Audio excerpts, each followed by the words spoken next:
My voice cracked. I tried again. I'm sorry. I'm so sorry. I need to not be where I was. Please. His gaze tracked over me, cataloguing details with predatory precision. My soaked clothes. My trembling hands. The wild desperation in my eyes. Behind us, someone laid on their horn. The traffic light had cycled through twice. You're running from someone, he said. Not a question. I nodded, unable to form words. Ex-boyfriend? Husband? Ex. The word tasted like ash. Is he following you right now? I don't know. Maybe. Probably. I twisted in my seat to look out the back window, searching. Before we continue, please like and subscribe to this wonderful story. It'll mean a lot to me, really. Chapter 1. The car door I shouldn't have opened. The rain came down in sheets, turning the city streets into rivers of neon and shadow.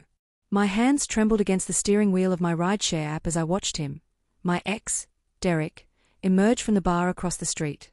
Even from this distance, I could see the angry set of his shoulders, the way he scanned the sidewalk like a predator searching for prey. Searching for me. I'd been so careful these past 8 months. New apartment. New phone number. I'd even changed my usual coffee shop, my gym, the grocery store I frequented. I'd erased myself from his world completely, or so I thought. But tonight, covering a shift for a sick coworker, my app had pinged with a pickup request only 2 blocks from his favorite bar. Of course. Because the universe had a sick sense of humor. I should have declined the ride. Should have logged off immediately. But I needed the money, needed every dollar I could scrape together for next month's rent and the lawyer's retainer I still owed. So I'd accepted, driven to the pickup location, and now sat frozen as Derek's gaze swept past my car once, twice, then locked on. His face transformed. Recognition. Then rage. My stomach dropped to my feet. He started moving toward me, phone already pressed to his ear. Calling someone. Reinforcements maybe, or worse, his father's lawyer, ready to slap me with another restraining order violation I hadn't committed. Derek had friends in the police department. Friends who believed his version of our breakup, the one where I was the unstable ex-girlfriend who couldn't let go. Not the truth. Never the truth about his hands on my throat, his voice in my ear promising worse if I ever left. I'd left anyway. And now he'd found me. My passenger, some finance bro I'd picked up from a corporate event, was still inside the building, probably making one last schmoozing round. I watched Derek close the distance between us. 30 feet. 20. His expression was terrifying in its controlled fury, the same look he'd worn the night I'd finally run. 10 feet. I couldn't breathe. Couldn't move. The car felt like a cage, windows fogging with my panicked breath. 5 feet. His hand reached for my door handle. I don't remember making the decision. My body simply acted, pure survival instinct overriding logic. I threw the car into drive and punched the gas, tires squealing against wet pavement as I rocketed away from the curb. Derek's shout was swallowed by the storm, his figure shrinking in my rearview mirror. But I'd abandoned my passenger. Left without completing the ride. My app would flag me. I'd get complaints, maybe suspended, possibly fired. And Derek would report my license plate. Would have me tracked down within hours. Panic clawed at my chest, making my vision tunnel. I couldn't go home. He'd know that address soon enough. Couldn't go to my friend Lisa's place. He'd already showed up there twice. Couldn't risk leading him to my mother's house upstate. I was out of options and running on empty, both literally and metaphorically. My gas light had been on for 10 miles. The city blurred past, rain hammering against the windshield. I took random turns, trying to lose myself in the maze of streets, but everything felt wrong. Exposed. Dangerous. Then I saw it, a sleek black sedan idling at a red light, windows tinted dark, the kind of car that cost more than I'd make in 5 years. Professional. Anonymous. Safe. The terrible idea formed before I could stop it. The light turned green. The sedan began to roll forward. And I made a choice that would change everything. I accelerated, cutting sharply in front of the black car, forcing it to brake. Horns blared behind me. I didn't care. I threw my car into park right there in the middle of the intersection, yanked my keys from the ignition, grabbed my phone and wallet, and ran. Rain soaked through my clothes instantly, cold and shocking. I heard shouting, angry drivers, confused pedestrians. My sneakers slipped on wet pavement as I lunged for the sedan's passenger door. Please be unlocked. Please be unlocked. Please.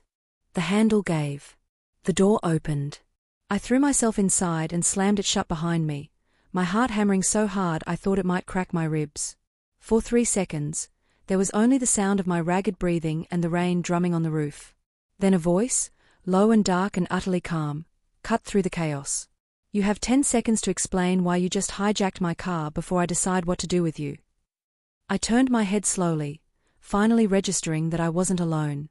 The man in the driver's seat was watching me with eyes so dark they looked black in the dim interior. His face was all sharp angles and brutal beauty, high cheekbones, a jaw that could cut glass, lips pressed into a thin line of controlled displeasure. He wore a black suit that probably cost more than my entire wardrobe. His hands relaxed on the steering wheel despite the insanity I'd just unleashed. Everything about him screamed danger, power, control. But strangely, I didn't feel afraid of him. I felt afraid for anyone who got in his way. My voice cracked. I tried again. I'm sorry. I'm so sorry. I need to not be where I was. Please. His gaze tracked over me, cataloguing details with predatory precision. My soaked clothes. My trembling hands. The wild desperation in my eyes. Behind us, someone laid on their horn. The traffic light had cycled through twice. Without a word, the stranger shifted the car into gear and drove forward smoothly, like I hadn't just destroyed his evening with my chaos. He took the next right, then another, navigating away from the congested intersection into quieter streets. You're running from someone, he said. Not a question. I nodded, unable to form words. Ex-boyfriend?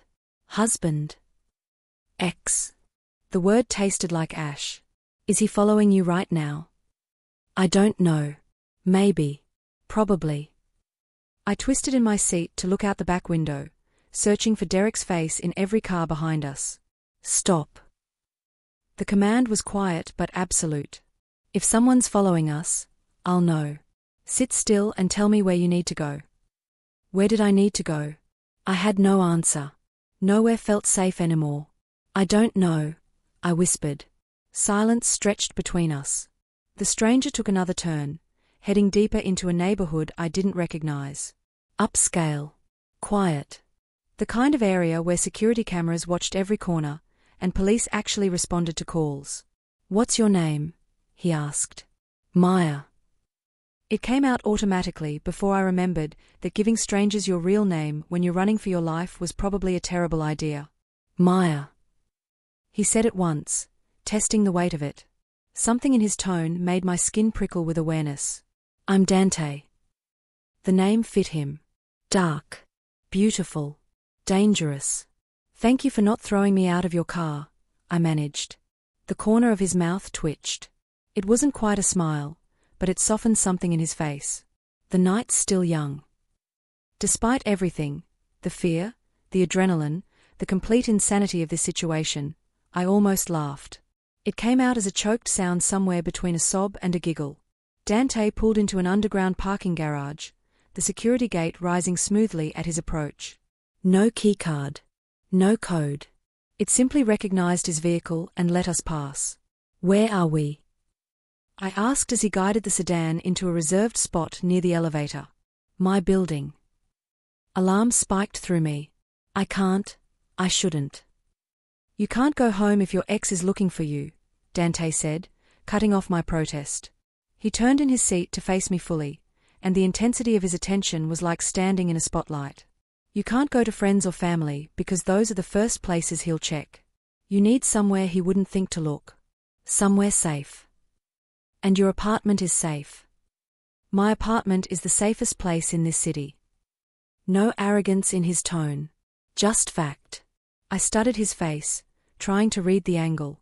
Men didn't offer help without expecting something in return. Derek had taught me that lesson thoroughly. What do you want from me? I asked bluntly. Dante's eyes narrowed slightly, like I'd surprised him. Right now? I want you to stop shaking.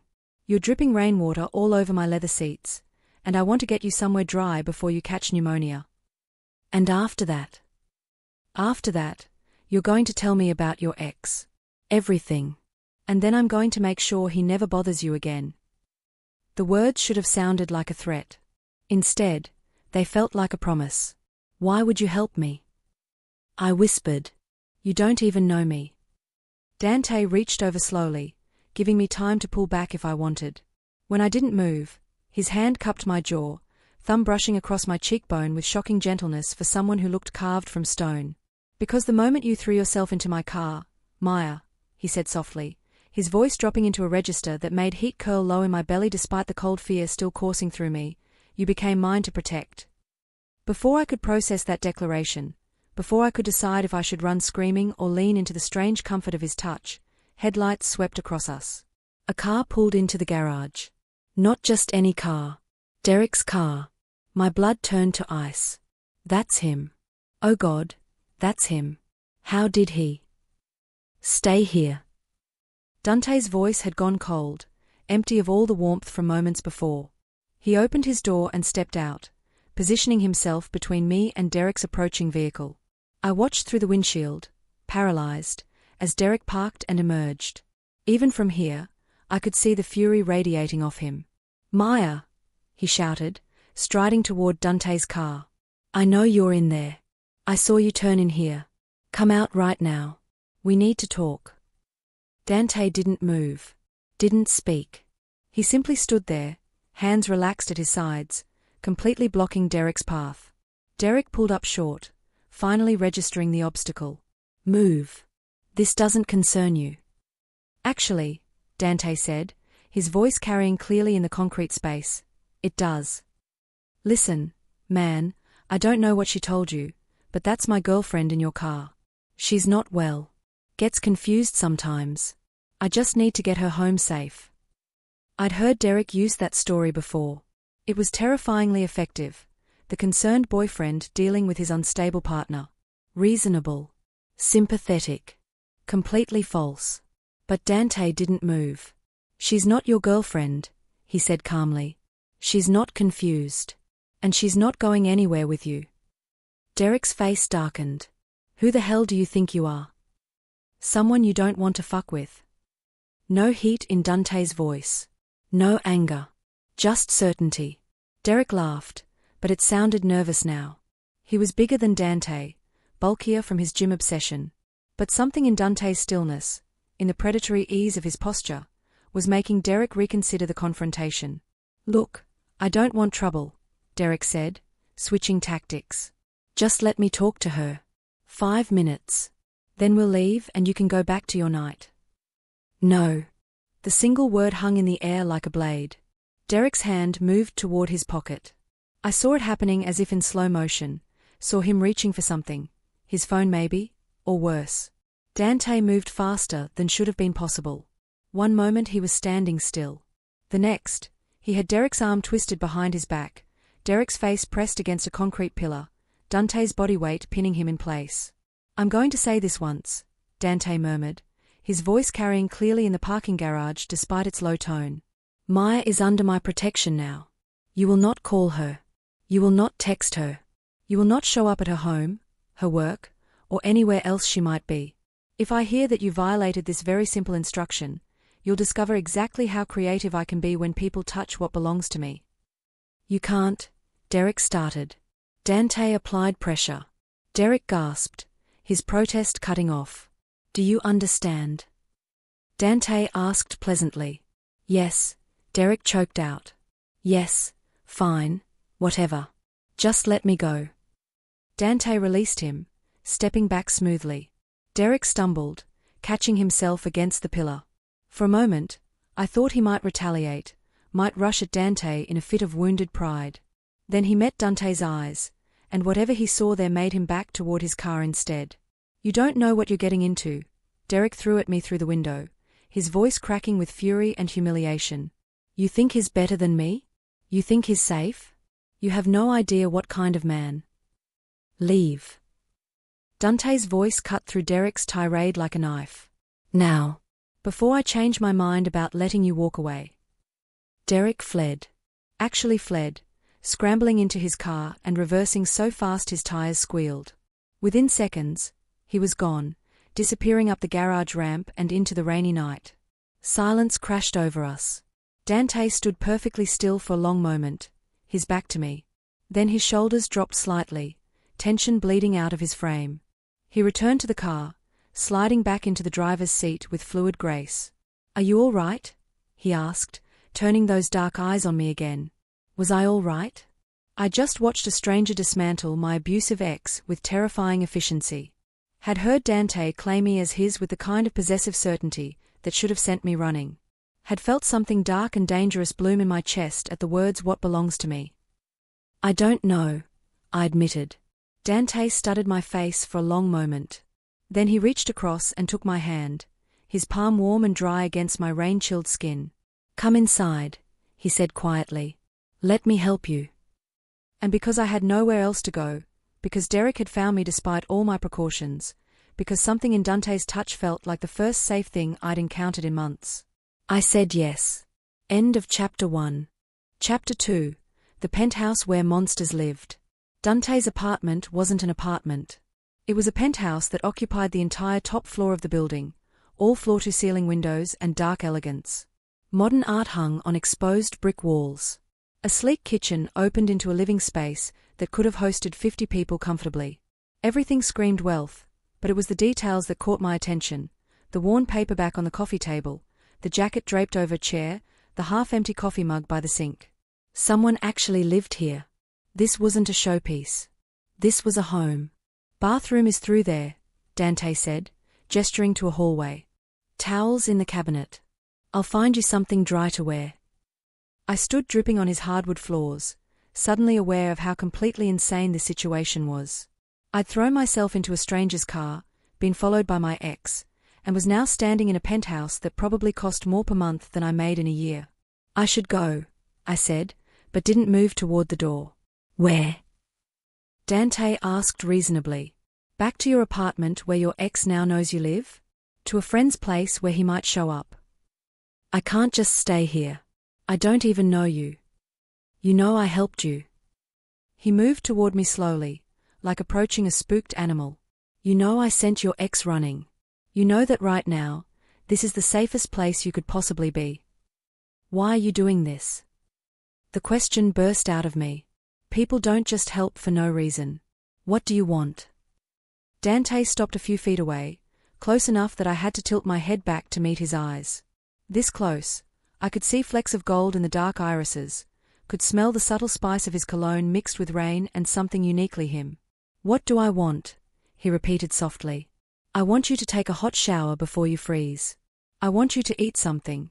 You look like you haven't had a decent meal in weeks. I want you to sleep without checking over your shoulder every 5 minutes." He reached out slowly, fingers catching a strand of my wet hair. "And then, Maya, I want you to let me fix your problem permanently." "How?" I whispered. His smile was dark, beautiful, terrifying. "By making sure everyone in this city knows that you belong to me. That touching you means answering to me. Derek won't be stupid enough to try again once he understands who stands between him and you." The possessive certainty in his voice should have terrified me, should have sent every alarm bell in my head screaming. Instead, I felt something dangerous unfurl in my chest. Something that wanted to believe him. Wanted to let him be the shield I'd been trying to be for myself. "I don't belong to anyone," I said, but my voice shook. "Not yet." His thumb traced along my jaw, the touch gentle despite the intensity burning in his gaze. "But you will. Because deep down, you know you can't do this alone anymore. You've been running for 8 months, Maya. Wouldn't it feel good to finally stop? To let someone else carry the weight?" "Yes. God, yes." The admission terrified me more than anything else tonight. I stepped back, breaking the spell of his proximity. "I need to think." "Then think in a hot shower." He moved past me toward the hallway, his shoulder brushing mine in a way that felt deliberate. "I'll make food. When you're ready, we'll talk." The bathroom was larger than my entire bedroom, all marble and glass with a rainfall shower that could have accommodated 4 people. I stood under the hot water for 20 minutes, letting it wash away the rain and fear and adrenaline until my skin was pink and pruned. When I finally emerged, wrapped in a towel that cost more than my weekly grocery budget, I found clothes laid out on the bed in what was clearly a guest room. Men's sweatpants, a soft t-shirt, thick socks. All too large for me, but clean and warm and smelling faintly of detergent. I dressed quickly, tried to do something with my wet hair, and ventured back into the main living area. Dante had changed too, trading his expensive suit for dark jeans and a fitted black Henley that did nothing to hide the lean strength of his frame. He stood at the stove, cooking something that smelled incredible. "Sit," he said without turning around. "It'll be ready in 5 minutes." I perched on one of the bar stools, watching him move through the kitchen with easy competence. "You cook?" "I eat." Cooking seemed like a logical skill to acquire. He glanced over his shoulder, something almost like amusement flickering in his expression. "Did you expect me to have a private chef?" "Honestly? Yes. I do." But I gave him the night off. Dante plated what looked like pasta carbonara, setting it in front of me with a fork. "Eat." I wanted to refuse on principle. Wanted to maintain some sense of control in this situation, spiraling rapidly beyond my grasp. But I was starving, hadn't eaten since a grabbed bagel this morning before my shift. The first bite was transcendent. "Oh my God," I mumbled around the pasta. "This is incredible. Family recipe." Dante leaned against the counter, watching me eat with unsettling focus. "My grandmother insisted I learn before I left for college. Said a man who couldn't feed himself was doomed to marry badly." The glimpse of something personal, something human beneath the dangerous exterior, made me pause. "Did you marry badly?" "I didn't marry at all." His gaze grew distant for a moment. "Marriage requires trust. I don't give that easily." I understood that more than he knew. "So why are you trusting me? For all you know, I'm exactly what Derek said, unstable, lying, manipulating you."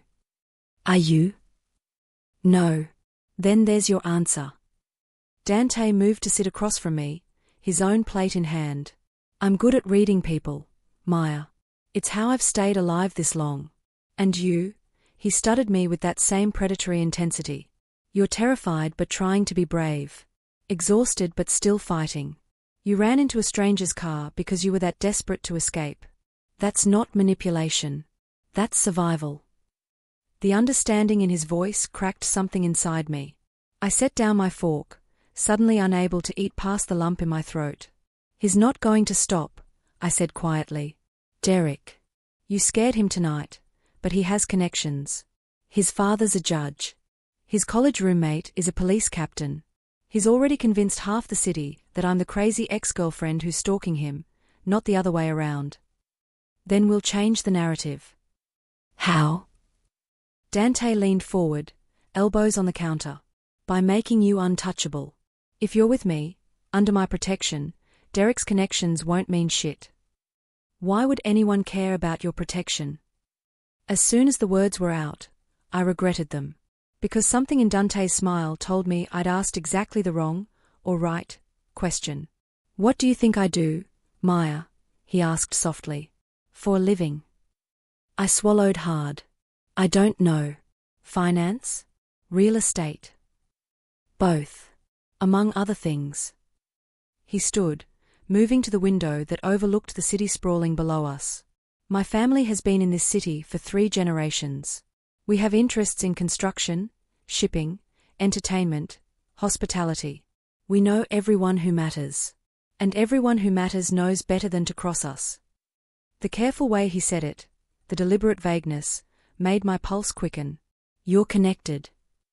"I prefer the term influential." "That's not what I mean." He turned to face me, and there was no warmth in his expression now. Just cold acknowledgement of what we both knew I was asking. "My family does business that other people consider morally ambiguous," Dante said flatly. "We operate in gray areas. We have relationships with people your ex's father would prefer to pretend don't exist. And yes, Maya, we have the power to make problems disappear." I should have run. Should have bolted for the door and never looked back. But I just sat there, processing, calculating. Have you ever killed anyone? The question escaped before I could stop it. Dante's jaw tightened. Yes. One word. No justification. No explanation. Just brutal honesty. Why? I whispered. Because they threatened people I cared about. Because it was them or me. Because sometimes violence is the only language certain people understand. He moved back toward me, stopping just within arm's reach. Does that scare you? Yes. Good. You should be scared. I'm not a good man, Maya. I've done things that would give you nightmares. But I keep the people under my protection safe. Always. No matter the cost. I met his eyes, saw the darkness there, the barely contained violence simmering beneath his controlled exterior, and felt the strangest sense of relief. Because Derek had pretended to be good while hurting me in private. Had worn the mask of the perfect boyfriend while terrorizing me behind closed doors. But Dante was showing me exactly what he was. Monster and protector both. No illusions. No lies. What do you want from me? I asked again. There has to be a price. Nothing's free. Smart girl. His hand came up, fingertips trailing along my jaw with shocking gentleness for someone who just admitted to murder. You're right. I want something. What? You. Simple. Direct. Devastating. My breath caught. I don't. Not like that. His thumb brushed across my lower lip, making heat coil low in my belly. I want you to stay here. Under my protection. I want you to let me handle your Derek problem. And in return, I want you to be mine. What does that mean? It means when I go to business dinners, you're on my arm. When I attend social functions, you're my date. When people ask who you are, you tell them you belong to me. His voice dropped lower. It means you live here, safe and cared for. It means Derek and anyone else who might threaten you answers to me first. It means you finally stop running, Maya. You stop being alone. It was insane. Completely insane. Trading one form of captivity for another, one dangerous man for someone possibly more dangerous. But Derek had taken everything from me, my sense of safety, my ability to trust, my peace of mind. Had driven me into poverty and paranoia and exhaustion. And here was Dante, offering shelter and security and protection. All I had to do was belong to him. For how long? I managed to ask. As long as you want. As long as you need. His hand cupped my face now, his touch impossibly gentle. I'm not Derek, Maya. You can walk away anytime. The door's never locked. But while you're here, while you're mine, nothing touches you. Nothing hurts you. I promise you that. I should have said no. Should have found another way. Should have been stronger, braver, more independent. But I was so tired of being strong alone. Okay, I whispered.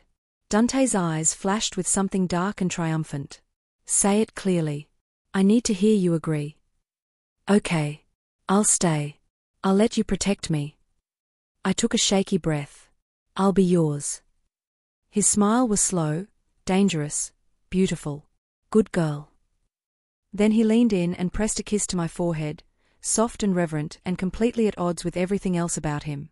When he pulled back, his expression had shifted into something businesslike. Your things, he said. Do you need anything from your apartment tonight? Probably. Clothes. Toiletries. My laptop. I'll send someone to pack and bring everything here. You're not going back there. Not until I'm sure Derek understands the new situation. The efficiency with which he took over my life should have been alarming. Instead, it felt like relief. What about my job? I asked. I drive for a rideshare company. I need the money. Not anymore. At my protest, he held up a hand. You'll have an allowance. More than enough to cover your expenses. And before you argue about accepting money, consider it payment for your time. You're working for me now, Maya. Playing the role of my girlfriend is a job. You'll be compensated fairly. My head was spinning. This is moving really fast. Yes. No apology in his tone. But your ex knows your car, your address, probably your schedule. The faster we establish you as mine, the safer you'll be. Tomorrow, I'll introduce you to my family. They need to know who you are. What you mean to me. What do I mean to you? I asked, suddenly desperate to understand this man I'd just agreed to belong to. Dante studied me for a long moment, something unreadable flickering in his dark eyes. I don't know yet, he admitted. But I'm going to find out. He showed me to a bedroom, not the guest room where I'd changed, but a larger suite connected to his own by a shared sitting area. Private but accessible. Close but not claustrophobic. Sleep, he said at the door. Tomorrow is going to be overwhelming. You'll need your rest. Dante. I caught his arm before he could leave. Why are you really doing this? Please. The truth. He looked down at where my fingers circled his wrist, then back at my face. When he spoke, his voice was quiet, almost vulnerable. Because 8 months ago, my sister was in a relationship with a man who hurt her. She hid it well, made excuses, protected him. By the time I found out, by the time I could intervene, she'd already tried to. He stopped, jaw clenching. She survived. Barely. And I swore I'd never stand by again while someone suffered that way. Never let pride or propriety stop me from helping when I saw someone in danger. Understanding crashed through me. Your sister. Is she? She's safe now. Living upstate with our aunt, getting therapy, rebuilding her life. His hand came up to cover mine. But I see her in you, Maya. The same exhaustion. The same fear masked as strength. And I won't ignore it. Not again. Tears burned my eyes. Thank you. Don't thank me yet. His smile was dark. You haven't seen what I do to people who threaten what's mine. He left me alone then, closing the door softly behind him. I stood in the middle of that beautiful room, overwhelmed and terrified and strangely hopeful. I'd run into a stranger's car to escape my past, and somehow ended up in the arms of a dangerous man who might be my salvation or my destruction. Tomorrow, I'd meet his family. Tomorrow, I'd start playing the role of Dante's girlfriend. Tomorrow, my old life would officially end and this strange new existence would begin. But tonight, for the first time in 8 months, I fell asleep without checking the locks 3 times. Without keeping one ear tuned for footsteps in the hall. Without waking every hour to make sure I was still alone. Because for better or worse, I wasn't alone anymore. I belonged to Dante. And God help me, that felt like coming home. End of Chapter 2. Chapter 3. The family who knew my secrets. I woke to sunlight streaming through floor-to-ceiling windows and the smell of coffee. For a disoriented moment, I couldn't remember where I was. Then it all came rushing back. Derek, the parking garage, Dante's offer. My agreement. A soft knock sounded at the door. Maya? You awake? Dante's voice, quieter than last night but still carrying that undercurrent of command. Yes, I called, sitting up and trying to make my hair look less like a bird's nest. Come in. He entered carrying a tray, coffee, fresh fruit, pastries that looked bakery fresh. He changed into a crisp white shirt and dark slacks, looking every inch the powerful businessman. The contrast between this polished version and last night's protective predator was jarring. Breakfast, he said, setting the tray on the small table by the window. My driver will arrive in an hour. Family brunch is at 11. Right. Meeting his family. The people who apparently ran the city's underworld with enough subtlety that most citizens had no idea they existed. Should I be nervous? I asked, accepting the coffee he handed me. Probably. He settled into the chair across from me, watching as I took my first sip. My mother is intense. She'll have 1,000 questions, most of them invasive. My father will be more reserved, but just as evaluating. And my brothers. He paused, something like affection crossing his face. Marco is harmless. Nico is suspicious of everyone. Lorenzo will probably try to recruit you for something. How many brothers do you have? 3. I'm the oldest. I nibbled at a pastry, trying to quell the anxiety building in my chest. What do I tell them? About us? The truth. That your ex was dangerous. That I offered protection. That you've agreed to stay under my care. They won't think that's weird. His smile was slight, dark. Maya, my family has been offering protection in exchange for loyalty for 3 generations. They'll understand the arrangement better than most. The reminder of what his family was, what Dante himself was, sent a chill through me. But I'd made my choice. Too late for second thoughts now. An hour later, I was dressed in clothes that had appeared in the closet overnight. Expensive jeans, a soft cashmere sweater, boots that fit perfectly. Dante's people had clearly been to my apartment, had somehow known my sizes, my style. The efficiency was both impressive and unsettling. The drive to his family's estate took 40 minutes, heading north into an area I'd never visited. Trees replaced buildings.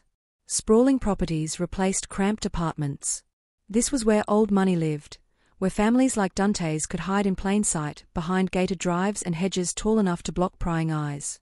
The house itself was stunning, a sprawling Mediterranean-style villa with terracotta tiles and ivy-covered walls. But it was the security that caught my attention. Cameras at every angle. Guards posted discreetly at the entrance. A gate that looked bulletproof. These people didn't just have money. They had enemies. "Stay close to me," Dante murmured as we approached the front door.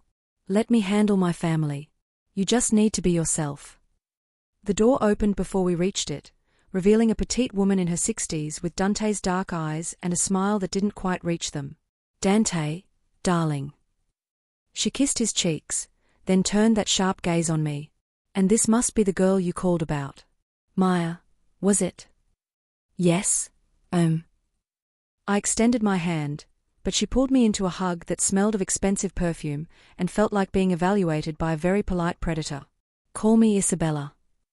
She released me, stepping back to examine me from head to toe. "You're prettier than I expected. Dante usually has terrible taste in women." "Mama," Dante said, a warning in his voice. "What?"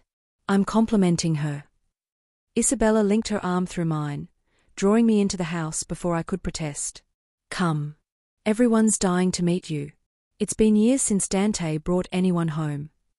The interior was as impressive as the exterior, all warm terracotta floors, exposed wooden beams, and art that probably cost more than my life was worth. But it was the people gathered in the massive living room that made my steps falter. 3 men who could only be Dante's brothers stood as we entered, all sharing variations of the same dark eyes and dangerous beauty. An older man, clearly their father, watched from a leather chair, his expression unreadable. And a young woman, maybe my age, sat curled on the couch with a book, her face pale and delicate. The sister. The one Dante had saved. "Everyone," Isabella announced with the flair of someone unveiling a prized possession. "This is Maya. Dante's girlfriend." The word hung in the air. Girlfriend. Not protection detail. Not arrangement. Girlfriend. I felt Dante's hand settle at the small of my back, grounding me. "Maya, this chaos is my family." He gestured to each in turn. "My father, Salvatore. My brothers, Marco, Nico, Lorenzo. And my sister, Gabriella." "Gabby," the young woman corrected, offering me a small smile that didn't quite reach her eyes. "Only Mama calls me Gabriella." "It's nice to meet you all," I managed, acutely aware of being evaluated by 5 sets of Moretti eyes. Marco, the youngest brother, bounded forward with a grin. "Finally. Someone normal. Do you have any idea how exhausting it is being the only non-sociopath in this family?" "Marco," Salvatore's voice was quiet but absolute. "Sit down." Marco Saturday. Salvatore rose slowly, moving toward me with the careful grace of someone who'd learned to control every gesture. He was older than I'd expected, grey threading his dark hair, but his eyes were sharp as his eldest son's. "Miss Maya," he said, taking my hand. His grip was firm but gentle. "Welcome to our home. Dante tells me you're in need of assistance." The delicate way he phrased it made me want to laugh hysterically. Assistance. Like I needed help moving furniture, not protection from a stalker ex-boyfriend. "Yes, sir," I said. "I appreciate your hospitality. We take care of our own." His gaze shifted to Dante. "She's staying at the penthouse." Yes. Good. That building is secure. But I'll have additional surveillance added. And Maya, he turned back to me. You'll need a security detail when you're out. I'm assigning 2 of our people to you. I don't think that's necessary, I started. It's not a request. Salvatore's tone remained polite, but steel underlay it. Anyone under this family's protection receives proper security. It's non-negotiable. I looked to Dante, who nodded slightly. This was the price of his help, I realized. Safety, but not privacy. Protection, but not freedom. Thank you, I said, because what else could I say? Now that the business is settled, Isabella clapped her hands. Let's eat. I made enough food for an army. Brunch was an overwhelming affair.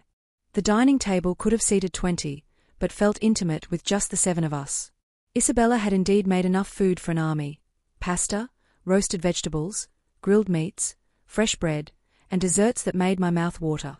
You cook? I asked Dante quietly as Isabella piled my plate with more food than I could eat in a week. Family tradition, Marco answered for him, overhearing. Mama insisted we all learn. Said she wouldn't raise sons who were helpless in a kitchen. A man who can't feed himself is not a man, Isabella declared, settling into her seat. He's a child waiting for someone else to take care of him. Throughout the meal, questions came fast and careful. What did I do for work? Where was I from? How had I met Dante? The family was polite, but I felt the assessment behind every question. They were determining if I was worthy of their protection. Or perhaps if I was a threat. It was Gabby who finally asked the question I'd been dreading. So what did he do? She said quietly during a lull in conversation. Your ex. What made you run? The table went silent. Everyone's attention zeroed in on me. I met Gabby's eyes and saw understanding there. Recognition. She knew. God, she knew exactly what it felt like to be afraid of someone who claimed to love you. He hurt me, I said simply. Controlled me. Made me believe I was crazy for being afraid. I left 8 months ago, but he wouldn't let go. Kept finding me. My voice cracked. Kept making me feel like I'd never be safe. Gabby reached across the table, her small hand covering mine. You're safe now. We'll make sure of it, Nico added. He was the quieter brother, watchful and intense. Dante sent us the ex's information last night. We are already looking into him. His patterns, his contacts, his vulnerabilities. The casual way he said it, like investigating someone's entire life was routine, should have shocked me. Instead, I felt a wave of relief so intense it made me dizzy. What will you do? I asked. Dante's hand found mine under the table. Whatever's necessary. After brunch, Isabella pulled me aside while the men retreated to Salvatore's study for what she called boring business talk. Come, she said, leading me through the house to a sun-drenched conservatory filled with plants. Let me tell you what you need to know about being part of this family. I settled into a wicker chair, nerves making my hands tremble. Isabella poured tea from a delicate porcelain set, her movements graceful and deliberate. First, she said, understand that once you're under Moretti protection, you're family. Not by blood, but by choice. We protect our own fiercely. Completely. Without mercy. I understand. Do you? Her dark eyes pinned me. Maya, my son is many things. Brilliant. Ruthless. Loyal to his core. But he's also damaged in ways he'll never admit. His sister's situation, she paused, choosing words carefully. It broke something in him. Made him more protective. More dangerous. More willing to cross lines that should never be crossed. He told me about Gabby, I admitted. That's why he's helping me. Because he sees her situation in mine. Partially. Isabella sipped her tea. But there's more. I know my son, Kara. I've seen him interested in women before. This is different. The way he looks at you, she shook her head. It's possession. It's obsession. It's the way his father looked at me 30 years ago when he decided I would be his. My pulse quickened. I'm not. We're not. Not yet. Her smile was knowing. But you will be. Dante doesn't do anything halfway. If he's claimed you as his, even just for protection, it will become real. The question is whether you're prepared for what that means. What does it mean? It means luxury and danger in equal measure. It means never being alone, but also never being entirely free. It means loving a man who has blood on his hands and darkness in his soul.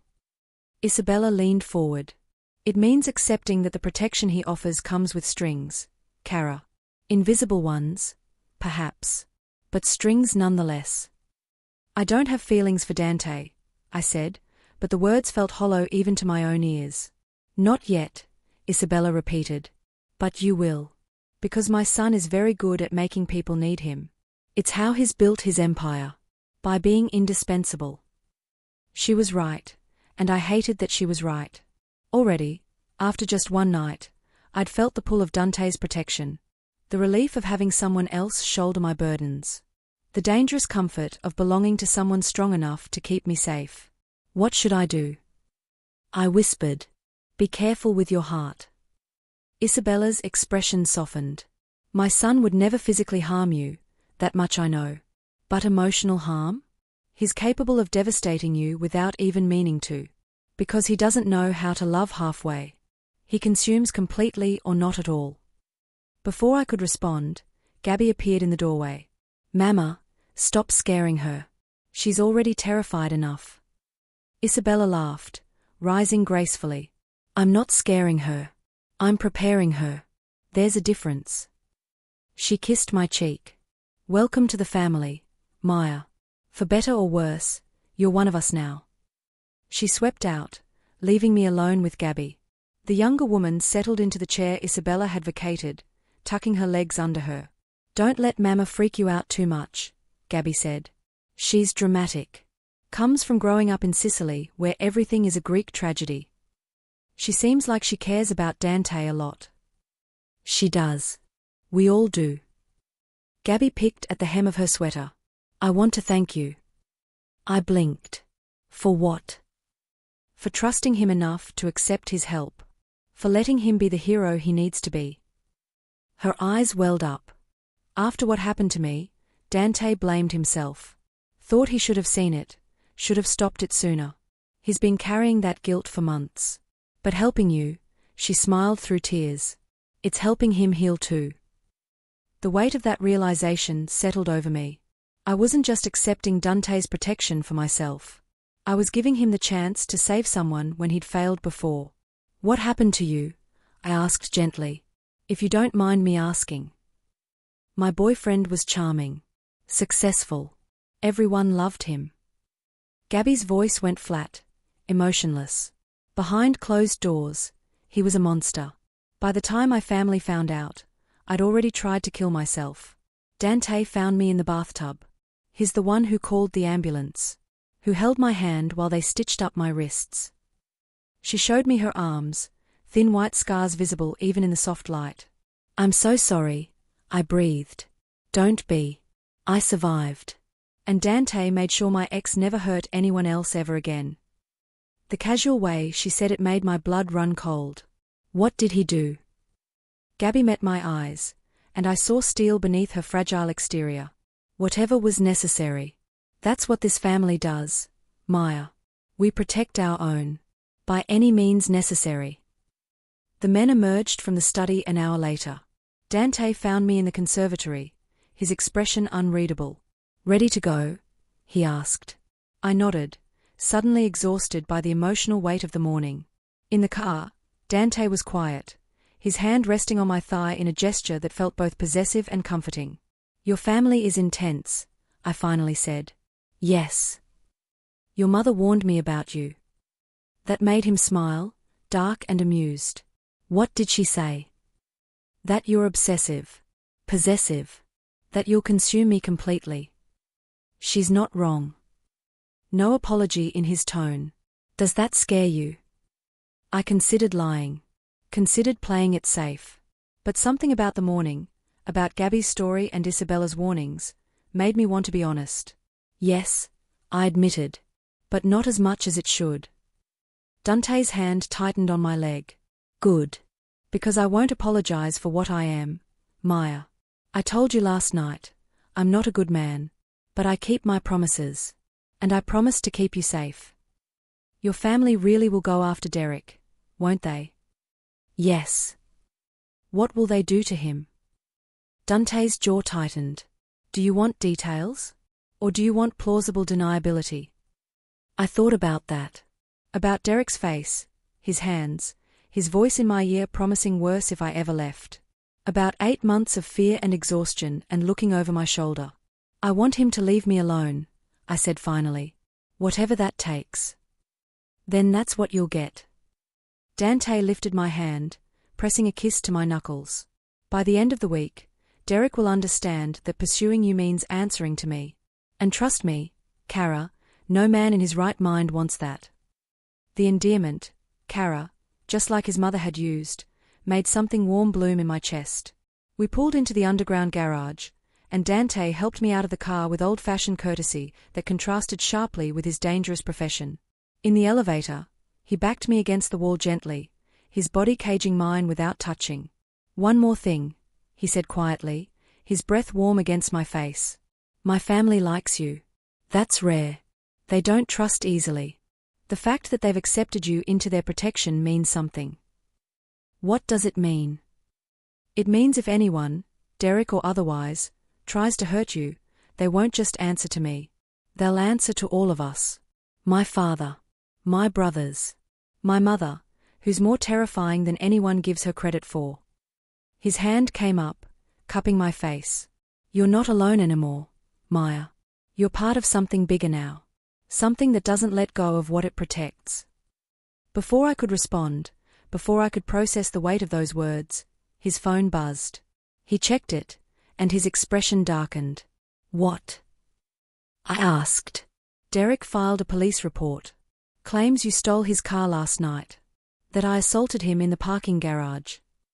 Dante's smile was cold, dangerous. He's stupider than I thought. Can he actually? No. I own half the police department, and the other half knows better than to cross me. But it means he's escalating. Fighting back. Dante pocketed his phone. Good. I prefer when they fight back. Makes what comes next feel more justified. The elevator opened to his penthouse.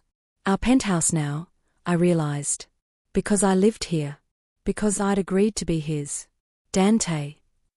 I caught his arm before he could walk away. Thank you. For your family. For this. For everything I couldn't put into words. He turned back, something soft flickering in those dark eyes.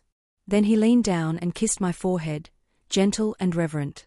Get some rest, he murmured against my skin. Tomorrow, we make sure Derek understands his mistake. I retreated to my room, but sleep was impossible. Instead, I lay in bed replaying the day. Isabella's warnings. Gabby's scars. Salvatore's matter-of-fact acceptance of violence as a tool. This family, my new family, apparently, operated by rules I didn't understand. They loved fiercely and destroyed completely. They protected their own and obliterated threats. And I'd just become one of their own. My phone buzzed. A text from an unknown number. You think he's your savior? He's a monster, Maya. They all are. Ask him what happened to the last woman who trusted him. Ask him about Sophia. I stared at the message, ice flooding my veins. Derek. It had to be Derek, trying one last manipulation. But what if it wasn't? What if there really was something Dante hadn't told me? I deleted the text without responding. But I couldn't delete the seed of doubt it had planted. Who was Sophia? And what had Dante done to her? End of Chapter 3. Chapter 4.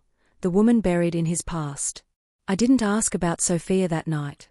Or the next morning when Dante made breakfast, his movements in the kitchen as confident as everything else he did. I told myself it was because I didn't want to believe Derek's manipulation. But the truth was simpler, more cowardly. I was afraid of what the answer might be. Instead, I let myself fall into the rhythm of this strange new life. Dante left for business meetings each morning, always with a kiss to my forehead and instructions to stay inside until his security team arrived. 2 men, Tony and Marcus, appeared at noon like clockwork, professional and polite, ready to escort me anywhere I needed to go. Nowhere felt appealing enough to test my newfound golden cage. I spent my days exploring the penthouse, each room revealing new details about Dante. The library filled with first editions and well-worn paperbacks. The home gym where he clearly spent hours maintaining that lean, dangerous body. The office I wasn't supposed to enter but did anyway, finding it surprisingly sparse. No family photos. No personal items. Just a desk, a computer, and a locked cabinet I didn't dare try to open.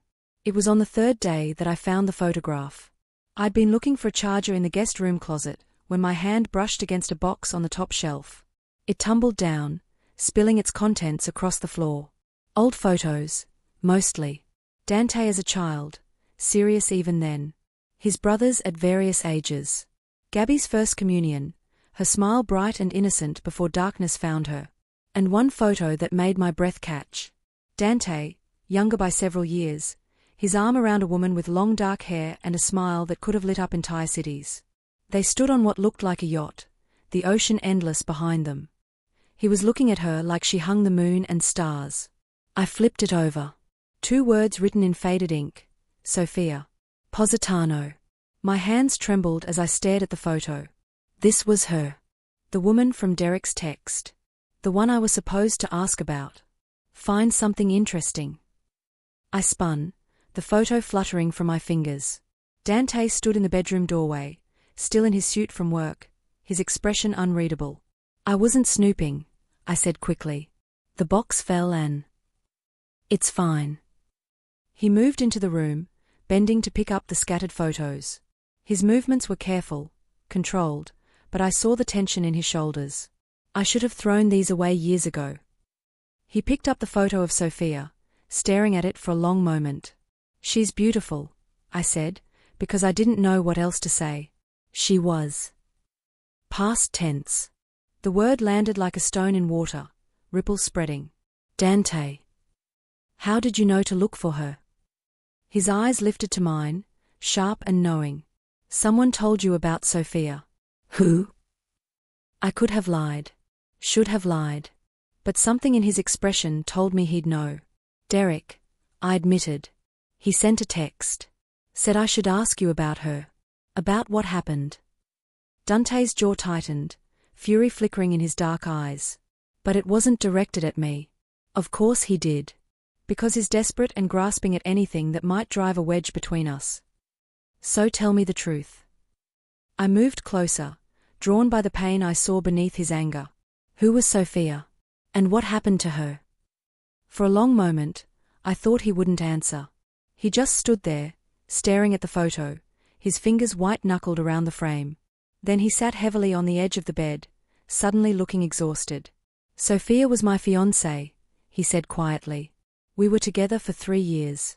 I loved her. God, I loved her so completely I thought nothing could touch us. The past tense echoed again, ominous. What happened? I whispered, sitting beside him. I told you my family operates in grey areas. That we have enemies. Dante's voice was flat, emotionless. The tone of someone who told this story too many times in his own head. One of those enemies decided to send a message. They took Sofia. Used her as leverage to try to force my father into giving up territory. Horror crawled up my spine. Oh my God. We negotiated. I would have given them anything, everything, to get her back safe. His hand tightened on the photo. But they weren't interested in negotiation. They wanted to prove they could hurt us. That we weren't untouchable. Dante. They sent her back piece by piece, he said, his voice cracking on the words. Over the course of a week. Until there was nothing left to send. I couldn't breathe. Couldn't process the horror of what he was telling me. I'm so sorry. I found the men responsible. His eyes met mine, and I saw emptiness there. Void where light should be. Every single one of them. I made sure they suffered the way she suffered. Made sure they begged the way I imagined she begged. And when I was done, when there was nothing left of them that resembled human, I still didn't feel better. Because she was still gone. Tears streamed down my face. For Sofia. For Dante. for the brutal reality of the world he lived in. That's why you're so protective, I said. Why you help people like me and Gabby. You couldn't save her. No. The single word was gutted. I failed her completely. She loved me, trusted me to keep her safe, and I failed. My enemies used my love for her as a weapon. And she paid the price for being mine. Understanding crashed through me. That's why you said you don't marry. Why you don't give trust easily. How can I? Dante looked at me, really looked at me, and I saw the broken man beneath the dangerous exterior. How can I love someone when loving me gets them killed? I reached for his hand, threading my fingers through his. What happened to Sophia was evil. But it wasn't your fault. Wasn't it? If she'd never met me, never loved me, she'd be alive right now. Probably married to some nice man with a safe job. Having children. Living the life she deserved. Or maybe she'd be in an accident. Or get sick. Or any of the 1,000 random ways people die. I squeezed his hand. You can't control everything, Dante. You can't protect everyone from everything. You're not God. But I should be able to protect the people I love. His voice broke completely.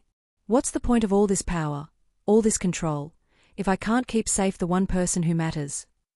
I understood then why he'd been so certain about protecting me. Why he'd moved so fast, so decisively. He was trying to rewrite his story. Trying to save me the way he couldn't save Sophia. Is that why you're helping me? I asked gently. Because I'm a second chance. Partially. He lifted our joined hands, pressing his lips to my knuckles. But also because from the moment you crashed into my car, soaking wet and terrified but still fighting, you reminded me that not everyone who needs help is beyond saving. That sometimes I can actually make a difference. You are making a difference. You already have. I cupped his face, forcing him to meet my eyes. I'm safe because of you. Gabby's alive because of you. Your family is protected because of you. Sophia's death doesn't erase all the good you've done. Doesn't erase the bad either. But something in his expression softened slightly. We sat in silence for a long moment, the weight of his confession hanging between us. I thought about Isabella's warning.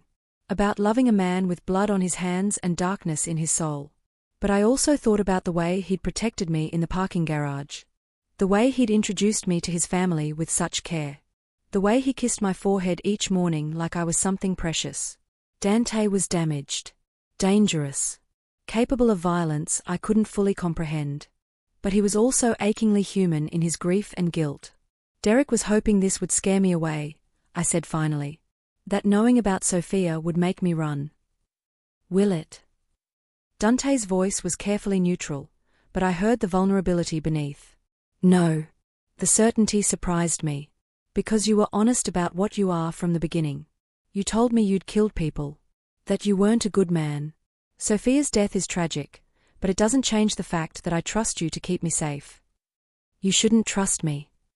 His hand came up to cup my face, thumb brushing across my cheekbone. I'm exactly the kind of man you should be running from. Maybe. But I'm tired of running. I leaned into his touch. And you're the only person who's made me feel safe in 8 months. Maya, whatever he was going to say was cut off by his phone ringing. He checked it, and his expression hardened. It's Nico. I need to take this. He stepped into the hallway, but his voice carried. What did you find? I couldn't hear Nico's response, but I watched Dante's body language shift. Tension. Then cold fury. When? A pause. Where is he now? Another pause. No. Let him think he's safe for now. I want him comfortable. Unguarded. And then we move. He ended the call and returned to the bedroom, his expression unreadable. Derek? I asked. Derek has been busy. Dante's voice was ice. He's filed 3 more police reports. Stolen property, harassment, assault. He's contacted your former landlord suggesting you're mentally unstable. He's called your mother claiming he's worried about your safety. Each revelation was a punch to the gut. He's trying to destroy my credibility. Yes. So when you disappear, everyone will believe his story. That you were unstable and dangerous. That you ran off or did something drastic. Dante's hands clenched into fists. He's building a narrative where he's the victim and you're the villain. What do we do? Dante's smile was sharp, predatory. We flipped the script. The next morning, I woke to find a woman in my bedroom. She stood by the window, silhouetted against the morning light, tall and elegant in a way that suggested old money and careful breeding. I sat up quickly, heart racing. Who are you? Relax. Her voice was smooth, cultured. I'm Lucia. Dante hired me to help with your situation. What situation? The one where Derek is trying to paint you as crazy. Lucia moved closer, and I could see her face now, striking features, sharp intelligence in her dark eyes. I'm a publicist, among other things, and I'm very good at controlling narratives. Dante didn't mention. He wanted it to be a surprise. She settled onto the chair by the window. Here's what we are going to do. Derek has been telling everyone you're unstable, right? That you're stalking him? That you stole his car? I nodded, still disoriented. So we're going to tell a different story. Lucia pulled out her phone, showing me a series of photos. Me in the rideshare car. Derek approaching aggressively. Me fleeing. The timestamps and location data all visible. Where did you get these? Traffic cameras. Dante's people pulled them. These show Derek approaching your vehicle aggressively while you were working. They show you fleeing in fear. They completely contradict his story. Hope bloomed in my chest. Can we use these? Better. We are going to leak them to a journalist I know. Someone who specializes in domestic violence cases. Along with medical records, she pulled up more documents. These are from when Derek sent you to the ER 2 years ago. Remember that? I did. He'd shoved me into a door frame during an argument, given me a concussion. But he'd been so apologetic afterward, so devastated by what he'd done. I'd let the hospital believe I'd fallen. I never filed a report, I whispered. No. But the medical records exist. And they match the injuries typical of intimate partner violence. Along with testimony from your friend Lisa, who's willing to go on record about what she witnessed during your relationship. Lisa would do that. She's eager to. She's been waiting for someone to believe you. Lucia's smile was sharp. By the time we are done, Derek won't be the concerned ex-boyfriend. He'll be an abusive partner who's been harassing you for months. Everyone who believed his story will look like fools. It was perfect. Vindication wrapped in public humiliation for Derek. When? I asked. The article drops tomorrow morning. But tonight, Lucia stood. Tonight, you and Dante are going to make a very public appearance together. Dante had booked a table at one of the city's most exclusive restaurants. The kind of place that required reservations months in advance, and had a waiting list longer than most people's life expectancy. Wear the blue dress, he said, kissing my temple before disappearing into his room to change. The one Lucia left for you. The dress in question was stunning, midnight blue silk that hugged my curves and fell to mid-thigh. Elegant but not ostentatious. Sexy but not desperate. It came with shoes that cost more than my old monthly rent and jewelry that looked real because it probably was. When I emerged an hour later, fully dressed and made up, Dante stopped mid-motion. He'd been fixing his cufflinks, but his hands froze as his gaze traveled over me. Christ, he breathed. You're stunning. Heat flooded my cheeks. Lucia has good taste. Lucia knew exactly what I'd want to see you in. He crossed to me, pulling me flush against him. His hands settled on my waist, possessive and warm. Every man in that restaurant is going to want you, and they're all going to know you're mine. The possessive declaration should have annoyed me. Instead, it sent heat curling through my belly. Is that the point of tonight? I asked. Showing off your new girlfriend? Partially. But mostly, his lips brushed my ear. It's about making sure Derek sees. He'll hear about this. About us. About how happy and safe you look. And it will destroy him. Dante had arranged for photographers to be outside the restaurant. Discreet but obvious. They snapped photos as we emerged from the car, Dante's arm around my waist, both of us smiling. Inside, we were led to a table near the center of the room. Maximum visibility. Every eye tracked us as we passed, whispers following in our wake. Everyone's staring, I murmured. They're supposed to. Dante pulled out my chair. This is the point. You're with me now. Under my protection. Everyone in this room knows what that means. Throughout dinner, people stopped by our table. Business associates of Dante's, mostly. All of them curious about me, about this new woman in his life. He introduced me the same way every time. This is Maya. My girlfriend. Not my friend. Not a date. My girlfriend. The possessive certainty in his voice left no room for question. I played my part well. Smiled. Made polite conversation. Let Dante's hand rest on my thigh under the table, his touch burning through the silk of my dress. We were mid-dessert when I saw him. Derek. Standing just inside the restaurant entrance, his face a mask of barely controlled fury. He must have heard about our reservation. Must have come to confront us. Security moved to intercept him, but Derek shook them off, striding toward our table with determination. Maya, he said, loud enough that nearby tables turned to look. We need to talk. Dante's hand tightened on my thigh. A warning. Stay calm. I have nothing to say to you, Derek, I said quietly. Really? Nothing. His laugh was bitter. You disappear for 8 months. Block my number. And now you're here parading around with this. He gestured at Dante with contempt. This criminal. Careful. Dante's voice was soft, dangerous. You're making a scene in a restaurant that I own. Leave now, and we'll call this a mistake. Stay, and I'll have you removed. Forcibly. Derek's face went red. You think you're so powerful. You think your money and your connections make you untouchable. But I know people too. Important people. And they're very interested in what you do. In all the ways you've broken the law. Then have them call my lawyers. Dante stood smoothly, positioning himself between Derek and me. In the meantime, stay away from Maya. Stay away from this restaurant. Stay away from anywhere you think you might run into us. Because this is your only warning, Derek. The next time you approach her, we have a very different conversation. Is that a threat? It's a promise. Security finally arrived, 2 massive men who flanked Derek. He shook them off but had enough self-preservation to start backing toward the exit. This isn't over, he threw at us. Yes, Dante said calmly. It is. We watched Derek being escorted out, watched him push through the doors and disappear into the night. The restaurant buzzed with whispers. People had their phones out, recording. The scene would be all over social media within the hour. Perfect. Dante settled back into his seat, his expression unruffled. Well, that went better than expected.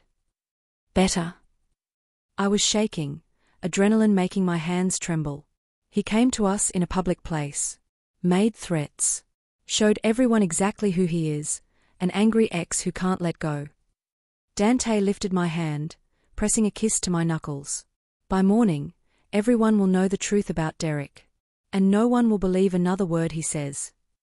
What if he doesn't stop? What if he escalates? Dante's eyes darkened. Then I escalate too. And trust me, Kara, he won't survive my escalation. We left shortly after, photographers snapping more pictures as Dante helped me into the car. His hand stayed at the small of my back, protective and possessive. In the car, I finally let myself shake. Let the fear and adrenaline drain away, replaced by exhaustion. You did perfectly, Dante murmured, pulling me against his side. I'm proud of you. I was terrified. I know. But you didn't show it. You stayed strong. His arm tightened around me. Sophia would have liked you. She was strong too. Until they broke her. The mention of his dead fiancée should have felt jarring. Instead, it felt like he was sharing something precious. A piece of himself he kept locked away. Tell me about her, I said quietly. Not how she died. How she lived. Dante was quiet for a long moment. Then he started talking. He told me about Sophia's laugh, how it could light up entire rooms. About her love of terrible reality TV and good wine. About the way she'd insisted on adopting every stray cat she found until their apartment was overrun with felines. He told me about their plans. Marriage. Children. A house outside the city where they could escape when the darkness of his work became too much. He told me about the last time he saw her alive. How she'd kissed him goodbye, told him she loved him, reminded him to pick up milk on the way home. Such an ordinary moment. The last ordinary moment before everything shattered. I never picked up the milk, he said, his voice rough with unshed tears. It's the stupidest thing to remember. But I think about it constantly. How she asked for one simple thing, and I failed even at that. I held him while he broke, this dangerous man who'd killed without mercy, sobbing quietly against my shoulder. Grieving a woman who'd been gone for 3 years, but whose ghost still haunted every corner of his life. When we reached the penthouse, Dante walked me to my room. At the door, he hesitated. "Stay with me tonight?" he asked quietly. I'm not asking for anything. I just don't want to be alone." I should have said no. Should have maintained the boundaries of our arrangement. But I saw the vulnerability in his eyes, the raw need for comfort. "Okay," I whispered. His room was as spare as the rest of his space. Minimal furniture. No personal touches except for a photo on the nightstand. Sophia, smiling, beautiful, alive. I climbed into bed beside him, and he pulled me against his chest, his arms wrapping around me like I was the only thing keeping him tethered. "Thank you," he breathed against my hair. "For what?" "For not running when I told you about Sophia. For staying when I showed you how broken I am. For," his voice cracked, "for making me feel like maybe I deserve a second chance." I turned in his arms to face him. "Everyone deserves a second chance, Dante. Even damaged, dangerous men with blood on their hands." He kissed my forehead, tender and reverent. "Sleep, Kara. Tomorrow we finish what Derek started." I drifted off in his arms, surrounded by his warmth and the faint scent of his cologne. Safe. Protected. And somewhere in the darkness, Derek was planning his next move. Not knowing it would be his last. End of Chapter 4. Chapter 5. The article that changed everything. The article dropped at 6 a.m. Lucia texted me a link, followed by 3 fire emojis and the words, "Check trending on social media." I sat up in bed, my own bed, having retreated there sometime after midnight when Dante finally fell into fitful sleep, and opened my phone. The headline made my breath catch. Tech XX Dark Secret. Pattern of abuse exposed in leaked documents. The journalist Lucia had connected us with had done their job well. The article laid out everything with clinical precision. Medical records from my ER visit. Testimony from Lisa describing what she'd witnessed. Bruises I'd tried to hide, the way I flinched at sudden movements, Derek's controlling behavior disguised as concern. Traffic camera footage showing Derek approaching my car aggressively the night I'd run. But it was the other women that made my heart stop. 3 other women. 3 other ex-girlfriends who'd experienced similar patterns. Isolated from friends. Financially controlled. Emotionally manipulated. One had filed a restraining order that Derek's father's lawyers had gotten dismissed. Another had pressed charges that mysteriously disappeared from the system. "Jesus Christ," I whispered. "Language, Kara." I jumped, finding Dante in my doorway with 2 coffee cups. He'd already dressed for the day, dark slacks, crisp white shirt, looking every inch the powerful businessman rather than the broken man who'd sobbed in my arms last night. "Did you know?" I asked, taking the coffee he offered. "About the other women." Nico found them during his investigation. We reached out. They were all willing to come forward once they knew they weren't alone. Dante sat on the edge of my bed, pulling up his own phone. "Look at social media. It's everywhere." He was right. Derek's name was trending. Not as the concerned ex-boyfriend, but as an abusive predator. Screenshots from the article spread across every platform. People who defended him were backtracking, apologizing. His company's stock was dropping. My phone started ringing. My mother. Then Lisa. Then numbers I didn't recognize, probably journalists wanting comments. "Don't answer any of them," Dante said.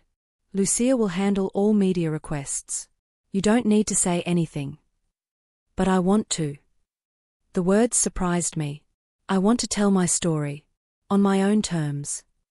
Dante studied me for a long moment. You're sure? Once you do that, there's no taking it back. You'll be the face of this story. Good. Let Derek see my face. Let him know I'm not afraid anymore. Pride flickered in Dante's dark eyes. Then we'll set up an interview. Someone sympathetic. Someone who'll let you control the narrative. He stood, then hesitated. Last night. We don't have to talk about it, I said quickly. I want to. He moved closer, his hand cupping my face. Thank you for staying. For holding me while I fell apart. For not judging me for still grieving her. You loved her. That doesn't just disappear. No. His thumb brushed across my cheekbone. But it doesn't mean I can't. He stopped, something complicated crossing his face. This arrangement between us. It's starting to feel less like an arrangement. My heart stuttered. What does that mean? It means I'm not sure anymore where the performance ends and reality begins. His forehead pressed against mine. It means when I introduce you as my girlfriend, it doesn't feel like a lie. It feels like the most honest thing I've said in years. I should have pulled back. Should have reminded him this was temporary, transactional. But I was tired of lying to myself about what I felt. It doesn't feel like a lie to me either, I admitted. Dante's breath hitched. For a moment, I thought he might kiss me, really kiss me, not the gentle forehead kisses he'd been giving me. I could see the want in his eyes, the barely restrained hunger. Then his phone buzzed. He checked it and cursed under his breath. Derek's lawyer is calling an emergency press conference, he said. In 2 hours. They're going to try to discredit the article.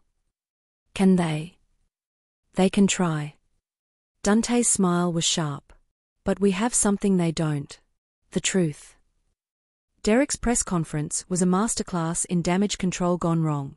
His lawyer, an oily man in an expensive suit, stood at a podium claiming the article was defamatory, that Derek was the real victim, that I was a scorned ex-girlfriend seeking revenge. But the journalists weren't buying it. Not anymore. Mr. Castellano, one reporter called out, can you explain why 3 separate women have come forward with similar allegations? Can you comment on the medical records showing injuries consistent with domestic violence? What about the traffic camera footage showing your client approaching Ms. Reyes aggressively? Derek sat behind his lawyer, face pale, jaw clenched. He looked smaller than I remembered. Less powerful. Just a man whose carefully constructed lies were crumbling around him.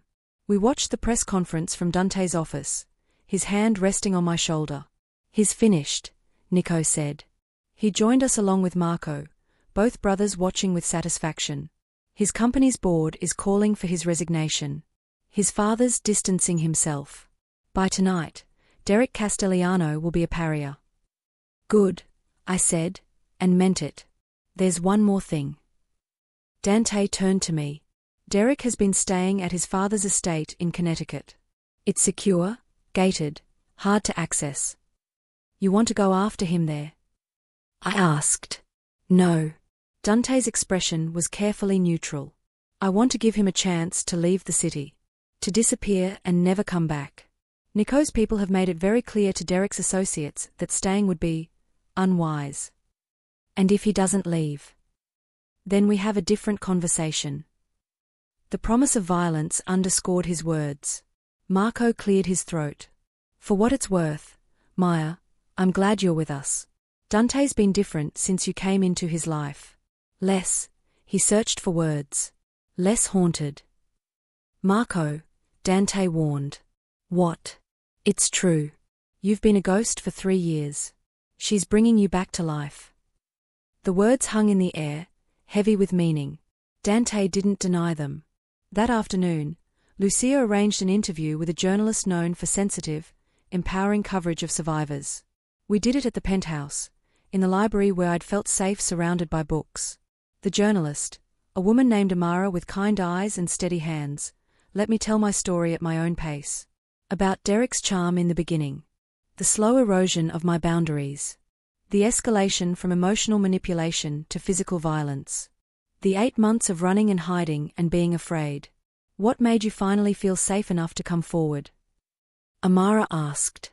I thought about Dante. About his protection and his broken pieces, and the way he'd given me shelter without demanding anything in return. I met someone who reminded me that I deserved better, I said carefully. Someone who made me remember that being afraid wasn't the same as being weak. And once I had that support, I realized I wasn't alone anymore. That Derek only had power over me if I stayed silent. And the man you're seeing now, Dante Moretti.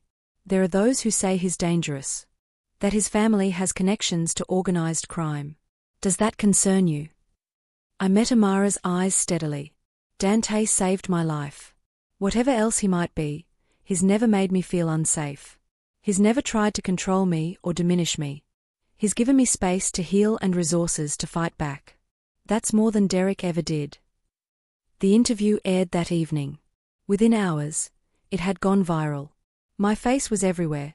Brave survivor, strong woman, inspiration to others still trapped in abusive relationships. My phone exploded with messages. Support from strangers. Threats from Derek's remaining allies.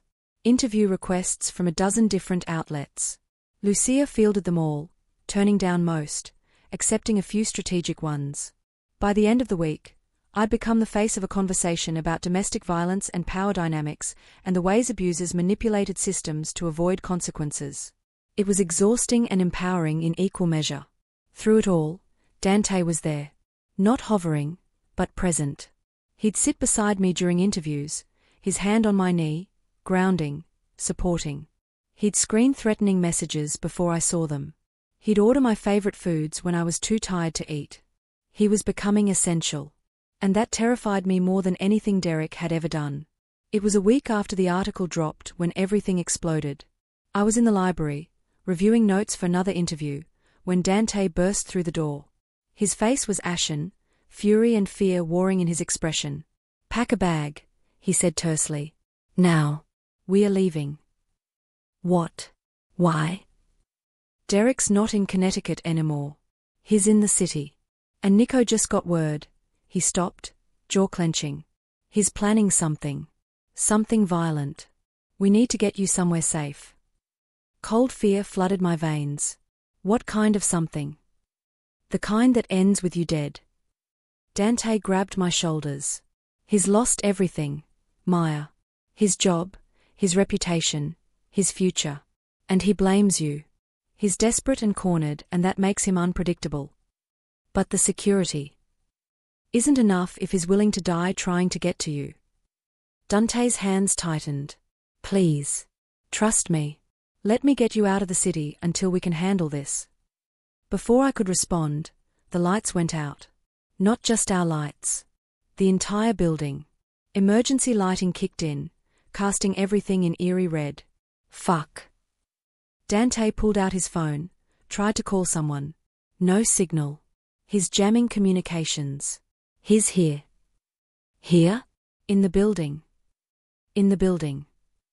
Dante moved to his desk, opened a drawer, pulled out a gun.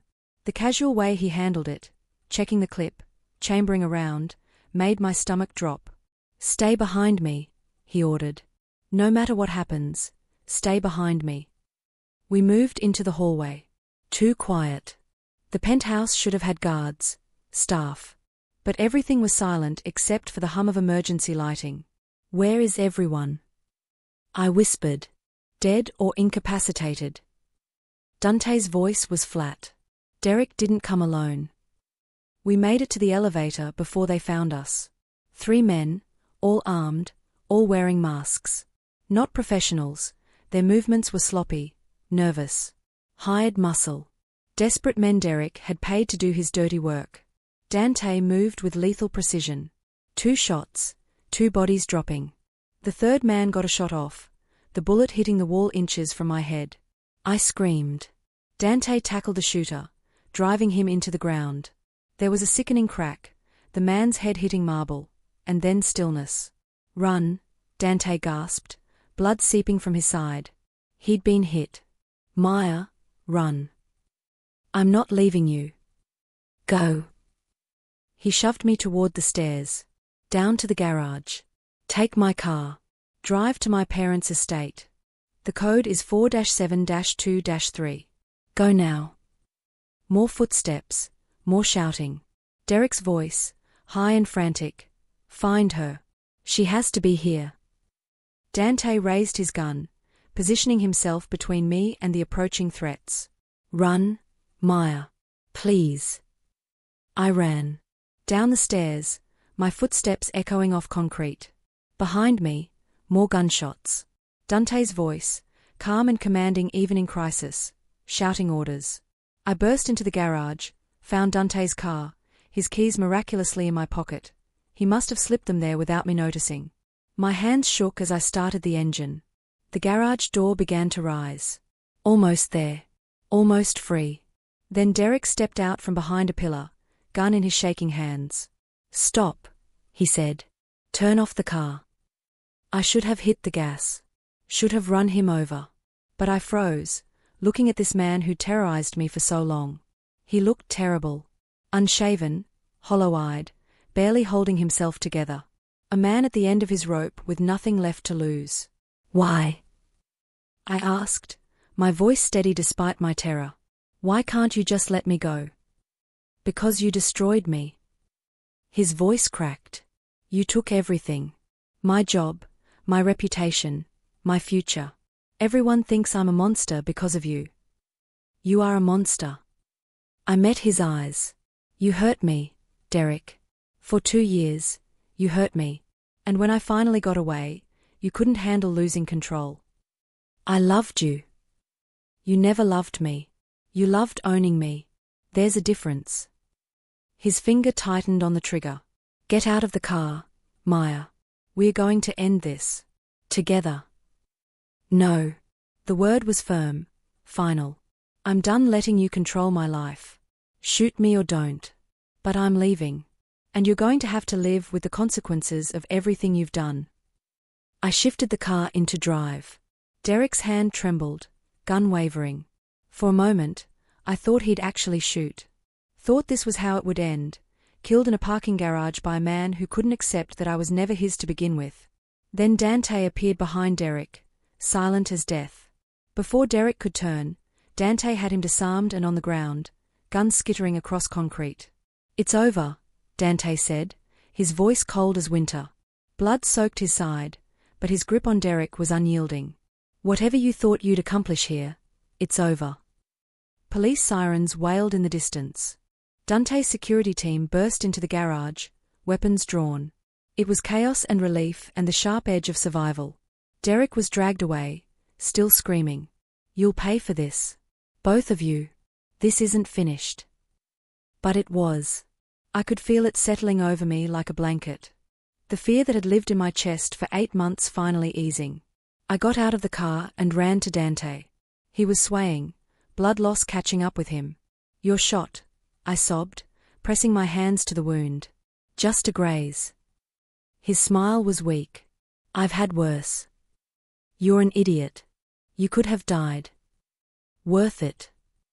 His hand came up, cupping my face. You're worth it. Then he collapsed, and my world collapsed with him. End of Chapter 5. Chapter 6. The hospital where truth bled out. The waiting room at the private hospital smelled of antiseptic and expensive coffee. Isabella paced like a caged animal, her designer heels clicking against polished floors.